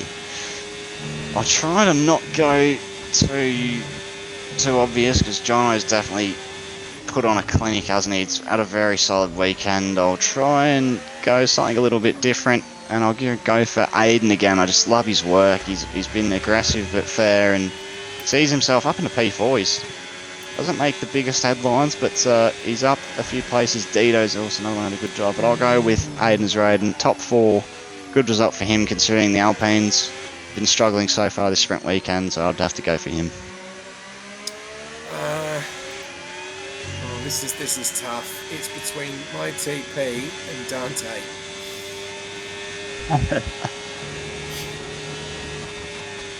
I don't know. He's a Div 2 driver, so I'm going to give it to my TP. I'm going to give it to Dido. I think I'm going to give it to Dido. I think he's done a fantastic job. He's holding on. He's holding on for dear life. I'm going to give it to Dido. All right, I'll get your votes in. So you do yours and I'll do mine. So when you click the bottom. No worries. Yeah, he's doing well here, Dido. He's up 6 places, so he's really capitalised. He's got an angry Sauber behind him, though. Have you clicked yours? So he's got lots of battery to play with, does the Sauber. Dido holding on best as he can. We start lap 22, 4 laps to go. Oh, number one Swift is joined, and you've clicked yours. Driver of the day, have you clicked it? Yeah, so I've just clicked it now. So we're even between Dido and Aiden's Raiden. We're even. That's good. That's all I want to see. So there's no favouritism here at all. Remember, driver of the day is bragging rights. There is no point. Point is for cleanest driver of the day. Oh, here goes Keith up the inside, and that is job done. He's finally gotten past the Williams driver.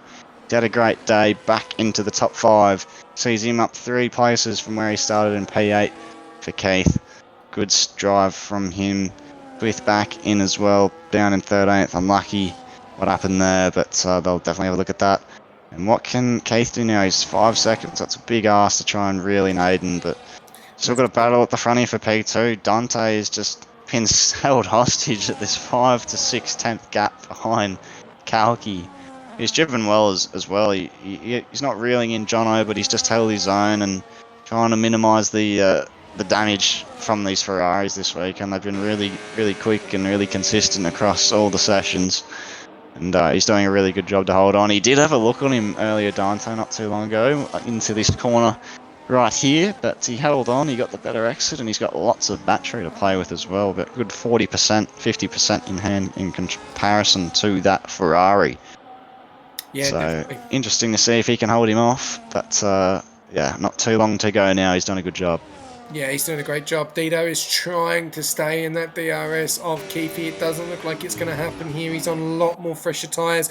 It's 3-3 between Raiden and Dido, so we're going to have to make a final decision. Rift, as it is a tie. So, yeah, 3 votes each. I can either run the vote for a bit longer. I'll run the vote again. I'll run the vote again for Driver of the Day because it wasn't long enough. So we've got Aiden is Raiden and Dido, and I'll run it for 5 minutes. There we go. So get your vote in again. Rift, there's mine. No worries, I will chuck it in again. There we go. Oh, this doesn't refresh me still. There we go. I will try to get it in when I can. We've got 5 minutes. Look. So we've extended it. So guys, get your votes in for Driver of the Day. The biggest question here, Rift, is Dante going to be able to get that kick salva? He has got 3 laps to do it. And if he's not careful, they're going to have to be very careful because Aiden's Raiden is not that far away. And if they keep messing around, he's going to jump into the party. He's been extremely quick tonight. And, yeah, that would be a massive shame to see Aiden's Raiden steal it. And he's on a 29.1. They're a 28.5, a 28.3. So he is quickest car on track, apart from number 1 Swift, who's just got the fastest lap, who will get the fastest lap if he continues on at the moment. Dante, 5.2 seconds behind. Kalki is 4.7 seconds, and we've got an onboard for P2. So here we go. We're on board with Kalki, and I'm going to watch it from the rear view because he's got Dante all over the back of him. Dido has dropped way out of the DRS now of Keithley, and he is going to consolidate that P6. So hopefully that's a great result for him. Remember, 5 votes to 3 on Driver of the Day. Still time to go. He did it once. It was a tie. We're doing it again. So keep going. As Kalki is trying to hold on to that. Trying to be hold on so many times to that P2. And Dante is still there. He's still hanging in. When is he going to make the move? Is he going to make the move, Riff? That's going to be the question. What do you think Dante's going to do? He's in great form at the moment, and he could have a massive opportunity of getting a massive score for Ferrari if he can get that P2. Definitely could, but the thing I'm keeping tabs on is the battery, and Kalki's been really good at conserving. He's looking to have 80 plus. Dante behind in the low 20s, but look at Aiden. He's just starting to sneak up upon us here in the background. He's sub 2 seconds out now, 1.8. He's reeling both of them in. He could definitely have something to say on this last lap of this Grand Prix. Squash Josh as well. Another one, he's caught the DRS of Dido in P6 and P7. So not too much longer to go now on the lap, and we could still see a few overtakings on track. But Jono, he's put on a clinic. He's been in a class of his own for the majority of the weekend, really, and Steg was taking it to him, and so was Kalki at one point, but Steg obviously had the disconnection issue, and Kalki offsetting strategies, and Jono just nailed it, and Ferrari have nailed it this weekend. They've done a really good job. They'll be really happy. Sauber still good points haul. They are going to lose out to Ferrari in terms of who brings home the most points, but they'll be happy. That's a really good outing for the green outfit. And as we're now approaching the final lap, Aiden is 1.6 behind. So if these two battle here, SJ, he will definitely be there. But he did that earlier on in the sprint and earlier on in this race. He just picks up the pieces when others around him are finding their way and struggling and going head to head on track. So that's going to be one to watch. But we'll jump with Dante for this final lap. 0.5 of the margin. Tyres have seen better days, haven't they? They have just got so much marbles and rubber that they've accumulated as this race has gone on. 10% battery. He's got nothing left in the tank. Kalki with 50%. DRS shuts closed now through the long sweeping left, which turns into a right-hander. The left side tyres, the pressures and the temperatures are through the roof. Back on the power. Good exit for Kalki. onto the old start finish straight. I'll let you take the rest of the lap through Cops and Maggots and Beckett's, Joe. No, you continue, bro. You continue. You continue taking it. I'll carry on then. So here goes Dante into Maggots and Beckett's. Look at the commitment, just attacking the curbs, even with tyres that have absolutely been punished to the limit. Learens, that's the fastest lap of the race. Won't do him any favours though. 8% battery, he's giving it all he can. It won't be enough. Jono, he's going to come round through the final corners and take victory here in Silverstone. The weather held up and so did he. He's been flawless this weekend as he celebrates across the line. The Sauber is going to come home in P2, 6 seconds down the road of Kalki. Dante P3, Aiden would have driven P4, and now we have the other Sauber of Keith in P5. Not a bad recovery, especially considering he started in P8. Squash Josh. He'll be happy with that. That's a really good result for Red Bull, getting some solid points there. Dito, what a drive, the Div 2 driver in the top 10, P7 for him. He'll be happy. Flubber has a penalty that'll relegate him to P9 behind JD, P8. And Chandler, it was looking a little bit ugly and messy earlier on in the weekend, but he's going to recover and come home to take the final points paying position. As he crosses the line, the Alpine's got it. Good result for him and for Alpine. P4, P10, they'll be happy. Ricciardo now across the line. P11, Illyrian. P12, Swith, who's joined back. Lady had that issue. And that will be the Silverstone Grand Prix all wrapped up for you. Yeah, definitely. All done and dusted. And again, we've got a tie on Driver of the Day. So, Rift, I'll let you take it away. Dante or Dito? Oh, I will. I know I picked Dante or Dito. I picked Aiden, but if I had to go between Dante or Aiden or Aiden and Dito, or I got to back my driver. I've picked Aiden. He didn't put a foot wrong, and P4. It's a really good result for him, and it was looking ugly early for Alpine, especially with that shambolic strategy call in the sprint. So he'll be happy with that. It could have been easy to, get that negative mindset, things aren't going my way, and it's easy to give up, but he held his head high and put in a good performance here, so I'll keep Aiden for my liking, but Dito very deserving as well. That's a great challenge from him, and big ask to bring him up into Div 1, but he's done well, and cleanest driver of the day, I believe that is Jono, so that'll be an extra championship point for the race winner. No, Dante.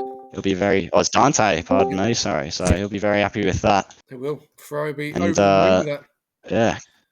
Yeah, that's a perfect weekend for Ferrari, essentially. P1 and P3, they'll be happy. Sauber did good as well. Overall, in the overall sprint weekend, Jono takes the cake, 31 points. Then it is Kalki P2. Dante gets third. Keith will come home P4 with the 15 points from the weekend. Aiden in P5, he'll be happy with that. Josh as well, strong weekend for him in 6th in the overalls from the weekend as we look to get the interviews going. Yeah, we will. We'll jump on board of the interviews in a second. But cleanest driver of Dante, so extra point there for Ferrari. They'll be over the moon with this weekend. It is gone from start to finish, and it is gone to plan. And that is what they need at the moment of how close the overalls is. And I'm just going to give you a bit of a heads up on the overalls while we wait for Aiden Azraden and the other driver of Kalki to jump in. So overalls before this race, we're sitting at Ferrari on 893 points to Kix's 869. So massive difference. And they've you could probably say they've taken the lead already because, they've got maximum points and Aston only had one car on the track. But remember, it is only the first race of the week. So we're going to have to wait and see what happens here. But first of all, Riff, before we do get on to some interviews, can you give me a bit of a summary of tonight? Obviously the sprint weekend, so we had sprint quali, saw the likes of the Ferraris and the Saubers, showing really good pace with the odd outliers of the McLaren of Steg, who did really well, and Aiden qualified really well. Then I had that shambolic strategy to bring him in with not too many laps to go as the track went from wet to dry in the end, but yeah, Aiden missed out big time there, and the Ferraris and Saubers brought home they brought home the cake, and they got a really good result in the sprint, and they built upon it really well following the next qualifying session. It was pole position for the Ferrari, the front row for Jono. Pole position went to Steg. He looked really quick after he had that pretty weird accident in the sprint, which you could be seeing a disqualification for that one. But Jono got a great start, did really well. Saubers pushed him all the way, but he was just too quick at the end of the day. Drove his own race, had good strategy, as did the other Ferrari of Dante. Really good strategy calls there. Keith was going really well, but the strategy didn't work out for him, and it saw him drop down a few places, but he managed to drag his way back up into a respectable finish in the top 5. He'll be happy. Aiden, also another one that shone out. He went from a little bit at the bottom of the top 10 through the points up into P4 after that terrible strategy in the sprint. He'll be happy with that, and his TP will be very happy with that as well. But yeah, good weekend for the likes of the Red Bull squash. Josh, he did really well, getting some good points there. He'll be very happy with that as well. And a few unlucky ones in Swith and Stag with the connection issues, and Ricciardo as well got involved in one of the accidents, and Flubber got a few penalties, and he was doing well at one point, but didn't quite align for him this time. So that is your Silverstone sprint weekend wrapped up, and we will proceed with the interviews. I think we've got all the drivers here. We do indeed. And absolutely fantastic job from most of the guys tonight. And we'll jump on board when let's kick off our first interview, and I'll let you take it away, Rift, with Aiden's Rain, the driver of the day. Aiden, congratulations, driver of the day. I thought you were excellent across the course of the weekend. A few things went in your control in the sprint, but I thought you held your head really high and recovered really well, considering how easily it would have been to just give up and not push, having said all those things that didn't go your way early on. Yeah, it was a good race in the second one, but the fortunately bad strategy call in the first sprint meant I dropped a lot of positions. But for a second race, just try to keep with the pack. Fortunately, the overcut didn't work. Got held up in traffic, so I was almost catching Dante and Kalki for a P to the podium, but I couldn't get them, unfortunately. Yeah, well, it's still a great drive, and you had lots of pace, and I think a top 4, you can't be too unhappy with that. It was a good result in the end, and I think you have been officially awarded driver of the day, so well done. You're very deserving of it, and overall good points for yourself and for the team. Thank you very much. Yeah, a fantastic drive, Aiden.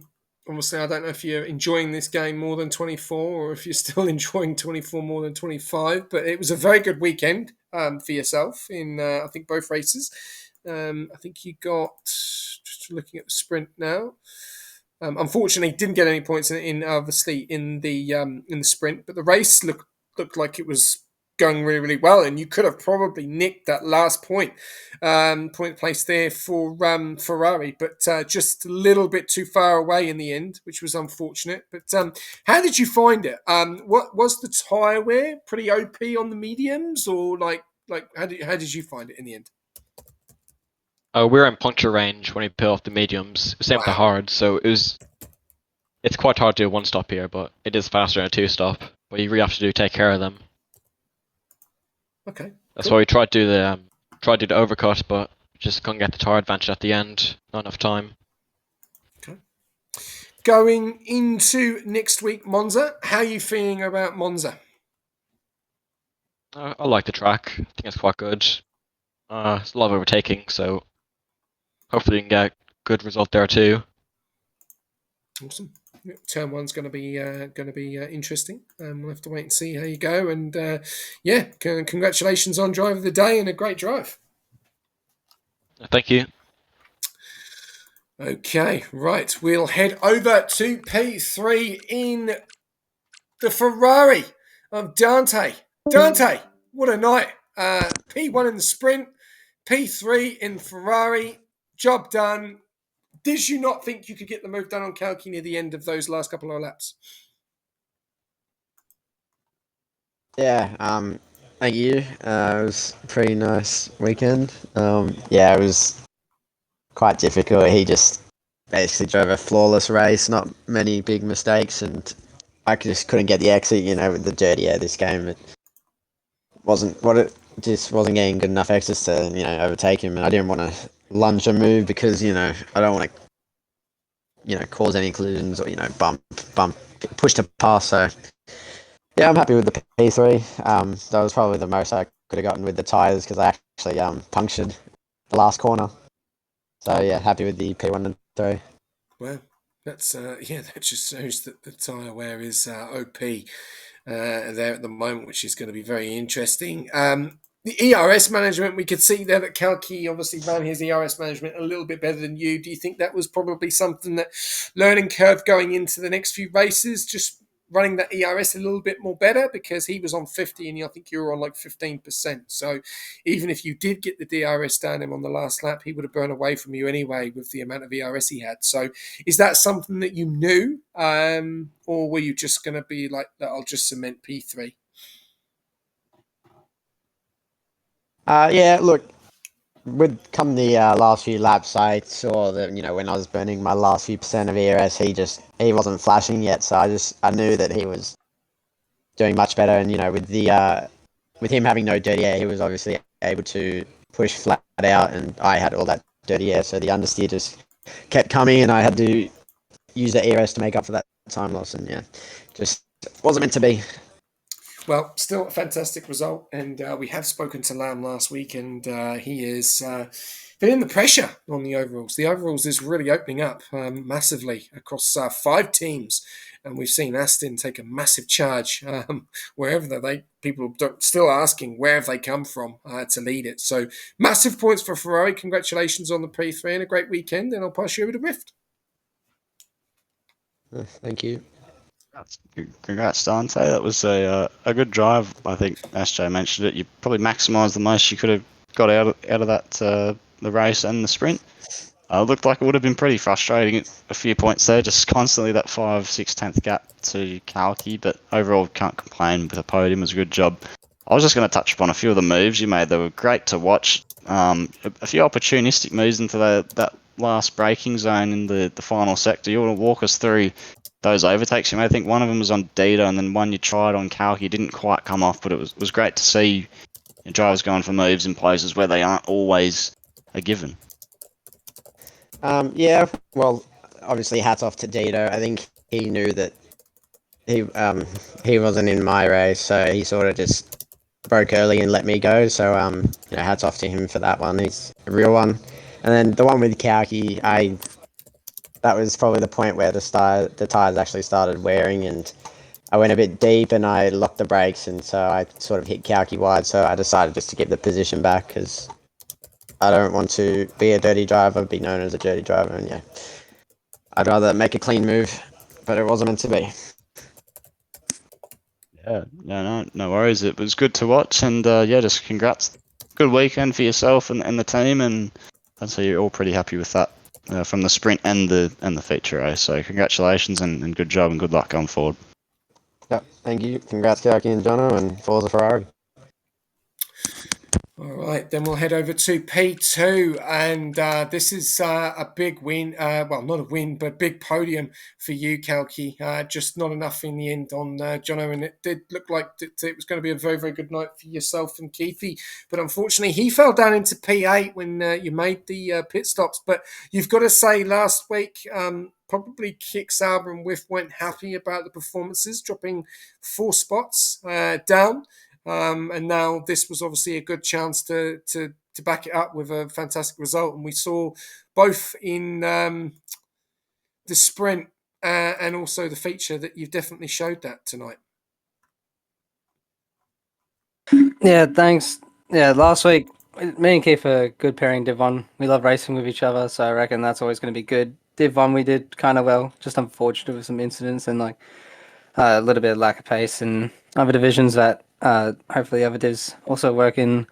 That's what I've been doing, some practices, working on that, hoping to get number 1 back. But obviously it's so close to the top. I think Aston were 20 points behind us in 4th, jumped up, and now we're 20 points back in 4th. So we're not too worried about falling down, just maintaining that gap and always staying within at least 1 race distance even. Yeah, well, end of the day, we've seen, like, I'm talking about it now, about the overalls. It is so close. Kick have been, running roost at the moment, leading it for, I think, for 2 weeks in a row. I'm just going to double check if it is 2 weeks. Let's have a look. So we had, yes, yeah, 2 weeks in a row. So Imola, Zandvoort, leading it, in control, dropped all the way down into P4 now, 869, dropped by Mercedes and Ferrari and now Aston. So did you know tonight that this was a big chance to capitalise on those points, but also was going to be tough because you know who was racing? Not the attendance that we probably always want, but still a good turnout and still some fantastic drivers on the grid. Were you a little bit worried of tonight, or did you just know that you had to capitalise with your teammate?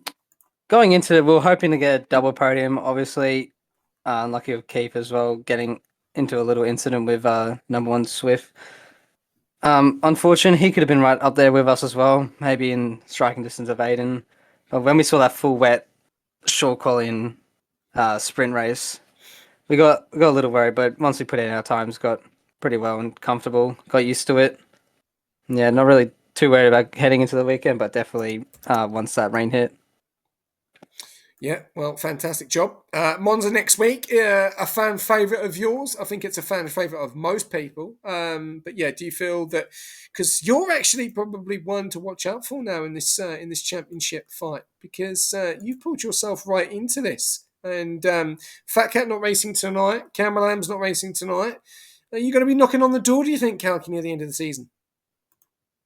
Maybe an unfortunate start to the season kind of ruins it, but obviously John up there, he's podium every race almost. It's definitely going to be hard to beat him. Just hopefully can slowly chip away his lead.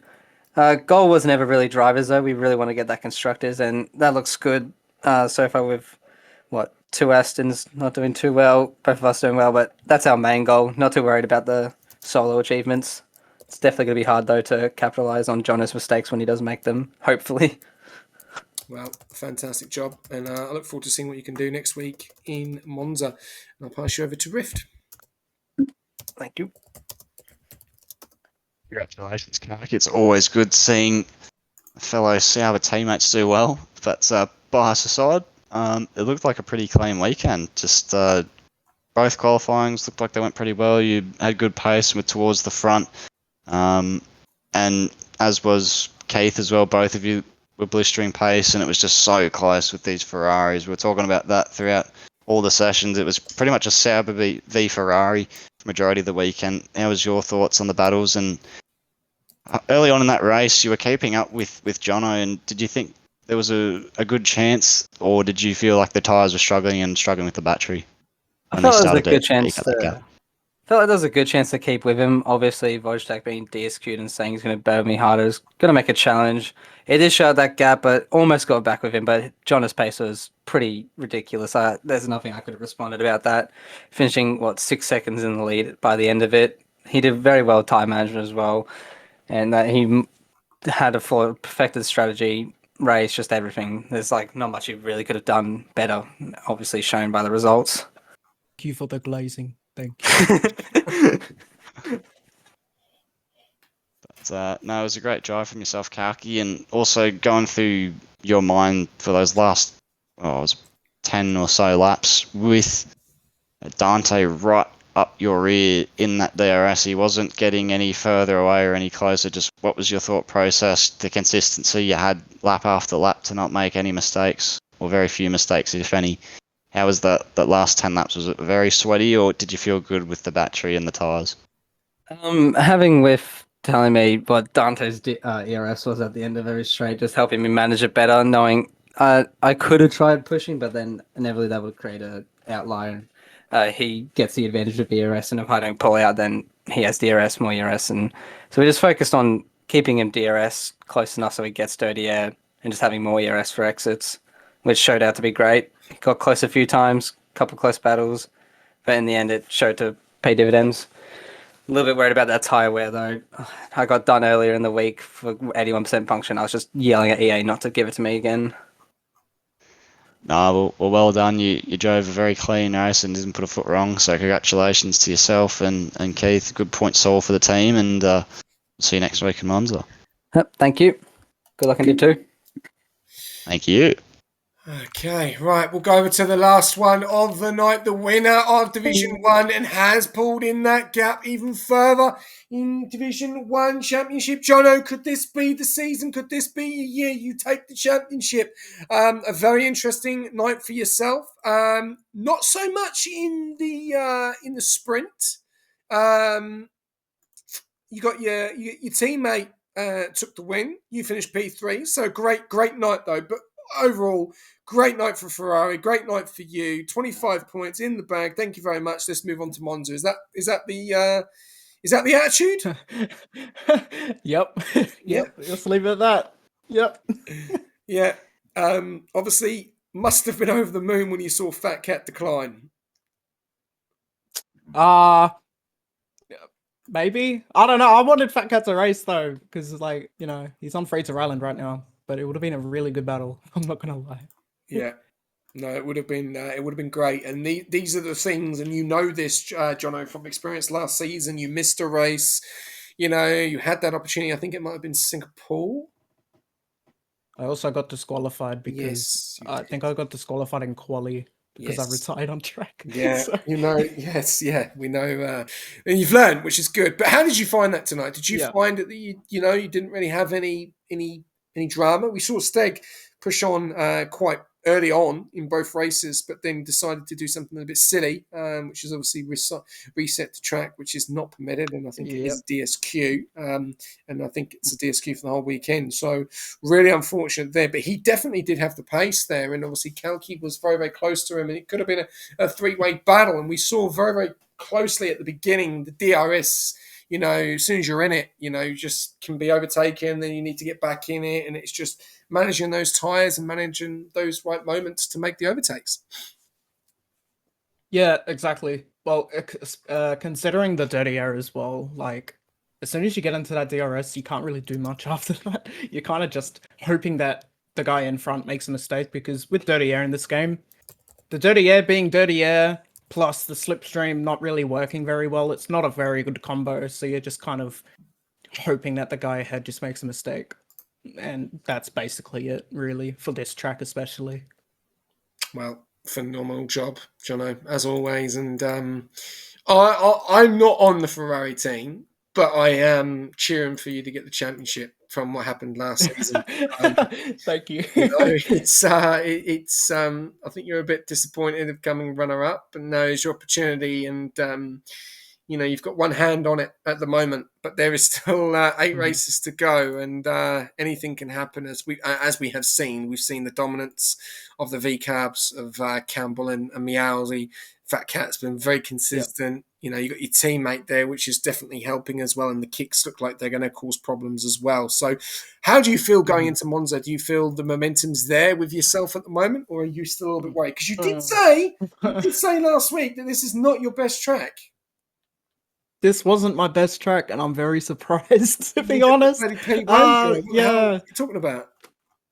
I don't know. I just had pace for some reason, and it was pretty good. It felt pretty nice. Especially this game cycle, because last game cycle, tyre wear wasn't really a thing. So having more raw pace was more important. But this game, I can at least save tyres and actually be fast at the same time because I've saved those tyres. So it's kind of a benefit for this game for me. So how you feeling going into Monza with the momentum? I'm not very good at Monza. I tend to make a lot of mistakes. I did, but like Monza's completely different. Like you have to maximize everything in terms of like each corner, because each corner just leads onto a really long straight.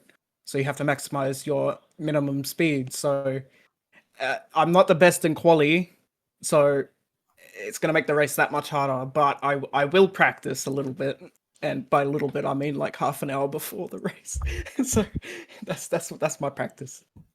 Yeah, that's fine. I'm going to ask you one more question before I do hand it over to Riff. There was a bit of an incident that I saw Riff brought up early on quali in the feature with the pit lane. Was that you or was that Dante? Oh, that was Dante and Vozchek. Can you enlighten us? Yeah, I can. So Vozchek was on low fuel mode. Dante. I'm still here, by the way. Okay. Yeah, so Dante wanted to get. Dante wanted to get past because he was on low fuel mode, and then Vostek decided to just send it into the pit when Dante got past, and because he wanted to go into the pit first. So yeah, it was just very stupid. I'll just add that Vodsteg also sort of sideswiped me, and he wanted to be the first in the pits ahead of me. So yeah, he sideswiped me. Is this going to be reported? Or am I going to have to do this myself? Take a hit, SJ. Yep. Okay. All right, I will report it. Yeah, because we saw it and we haven't seen too much of it. So yeah, we just wanted to know because I know that Rift did bring it to my attention, and obviously, as you know, you cannot go side by side in the pit lane. So yeah, I'll be in very. No, it was just very stupid. I don't know why he did that, but because it's quality, it doesn't really matter. So oh well. Well, it still does. You still can't go side by side in the pit lane. So we'll have to wait and see what happens. So, yeah, hopefully you don't get a penalty either, Dante. But we'll see what the guys say, the onboards, and we'll go from there from the stewards. But no, congratulations, Jono. Fantastic night. Enjoy the weekend. Enjoy the Singapore Grand Prix. And I'll pass you over to Rift.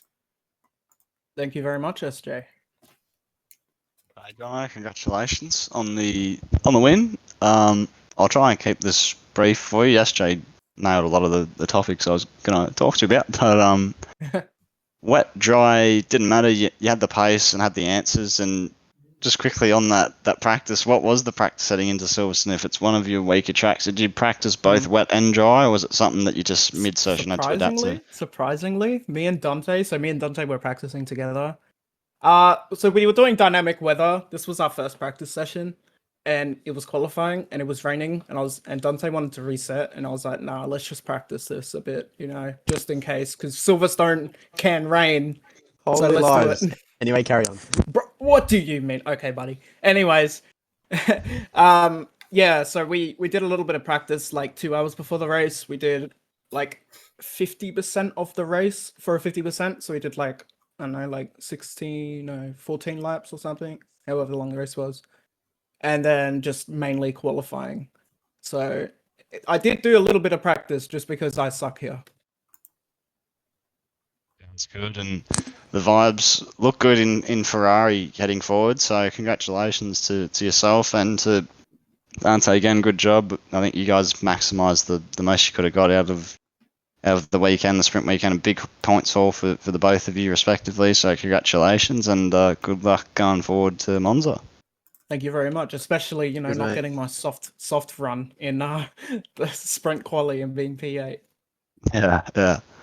So just for the great just for the recovery. record, Jono wouldn't have practiced if it wasn't for me. Okay. He's right. Just got to put that out there. All right, carry on. He's right. All right. Yeah. Sorry. Congratulations to the two of you, and strong weekend for the Ferraris and heading into Monza, the team's home Grand Prix. So best of luck and congratulations again. Thank you very much, Rift. Cheers. All right, Rift. What a night. Sorry I took all your questions away from you, mate. I do apologise. But what a great night for Kick and Ferrari tonight, or Ferrari and Kick. Fantastic, and especially two teams battling for the overalls, and you know that, obviously being in the team. This is going to be, I think it's going to be hard to beat, isn't it, really, going into Division 2 and Division 4 tomorrow, because obviously we've seen the pure dominance of F7. It's a bit of a different swing if you think about it now, because they're not the dominant force in those two divisions. Well, one of them in Division 4. So it's going to be very interesting to keep this momentum going and how it's going to end up, because they can have a fantastic week in Division 1 and then struggle in Division 2 and 4. And then, it just feels like everything's been undone. But they do need to keep these points up and running. And I think it's going to be interesting what Division 2 and 4 can do tomorrow night. Yeah, well, I can speak on behalf of Division 2. They definitely don't have any slouches in those two Ferraris. They've been very quick lately, and I've got to pull my finger out. I've been getting involved in a few too many accidents the last couple of weeks, so I got to have a clean weekend myself to help out the team. But no, obviously Oblivion and Spry, if he's been jumping it a bit lately, they've got heaps of pace and they've been setting the bar really high. So they're going well in Div 2, and hopefully myself and I believe Plugger will be back again, can bring the fight to those guys in this championship battle. And Division 4, anything can happen. I feel like Division 4, I always keep my eyes on Div 4. There's just lots of chaos. in that division, and it's always a good watch and good racing. So anything can happen there, and I mean, it's the case for all the divisions, really. It's anyone's race, any given track, any given conditions. But no, it's great to see the battles and the narratives that are developing here, and it's got a good thing going here. So definitely keep your eyes peeled and stay tuned for the remainder of the season. There's definitely going to be a lot to unfold here still.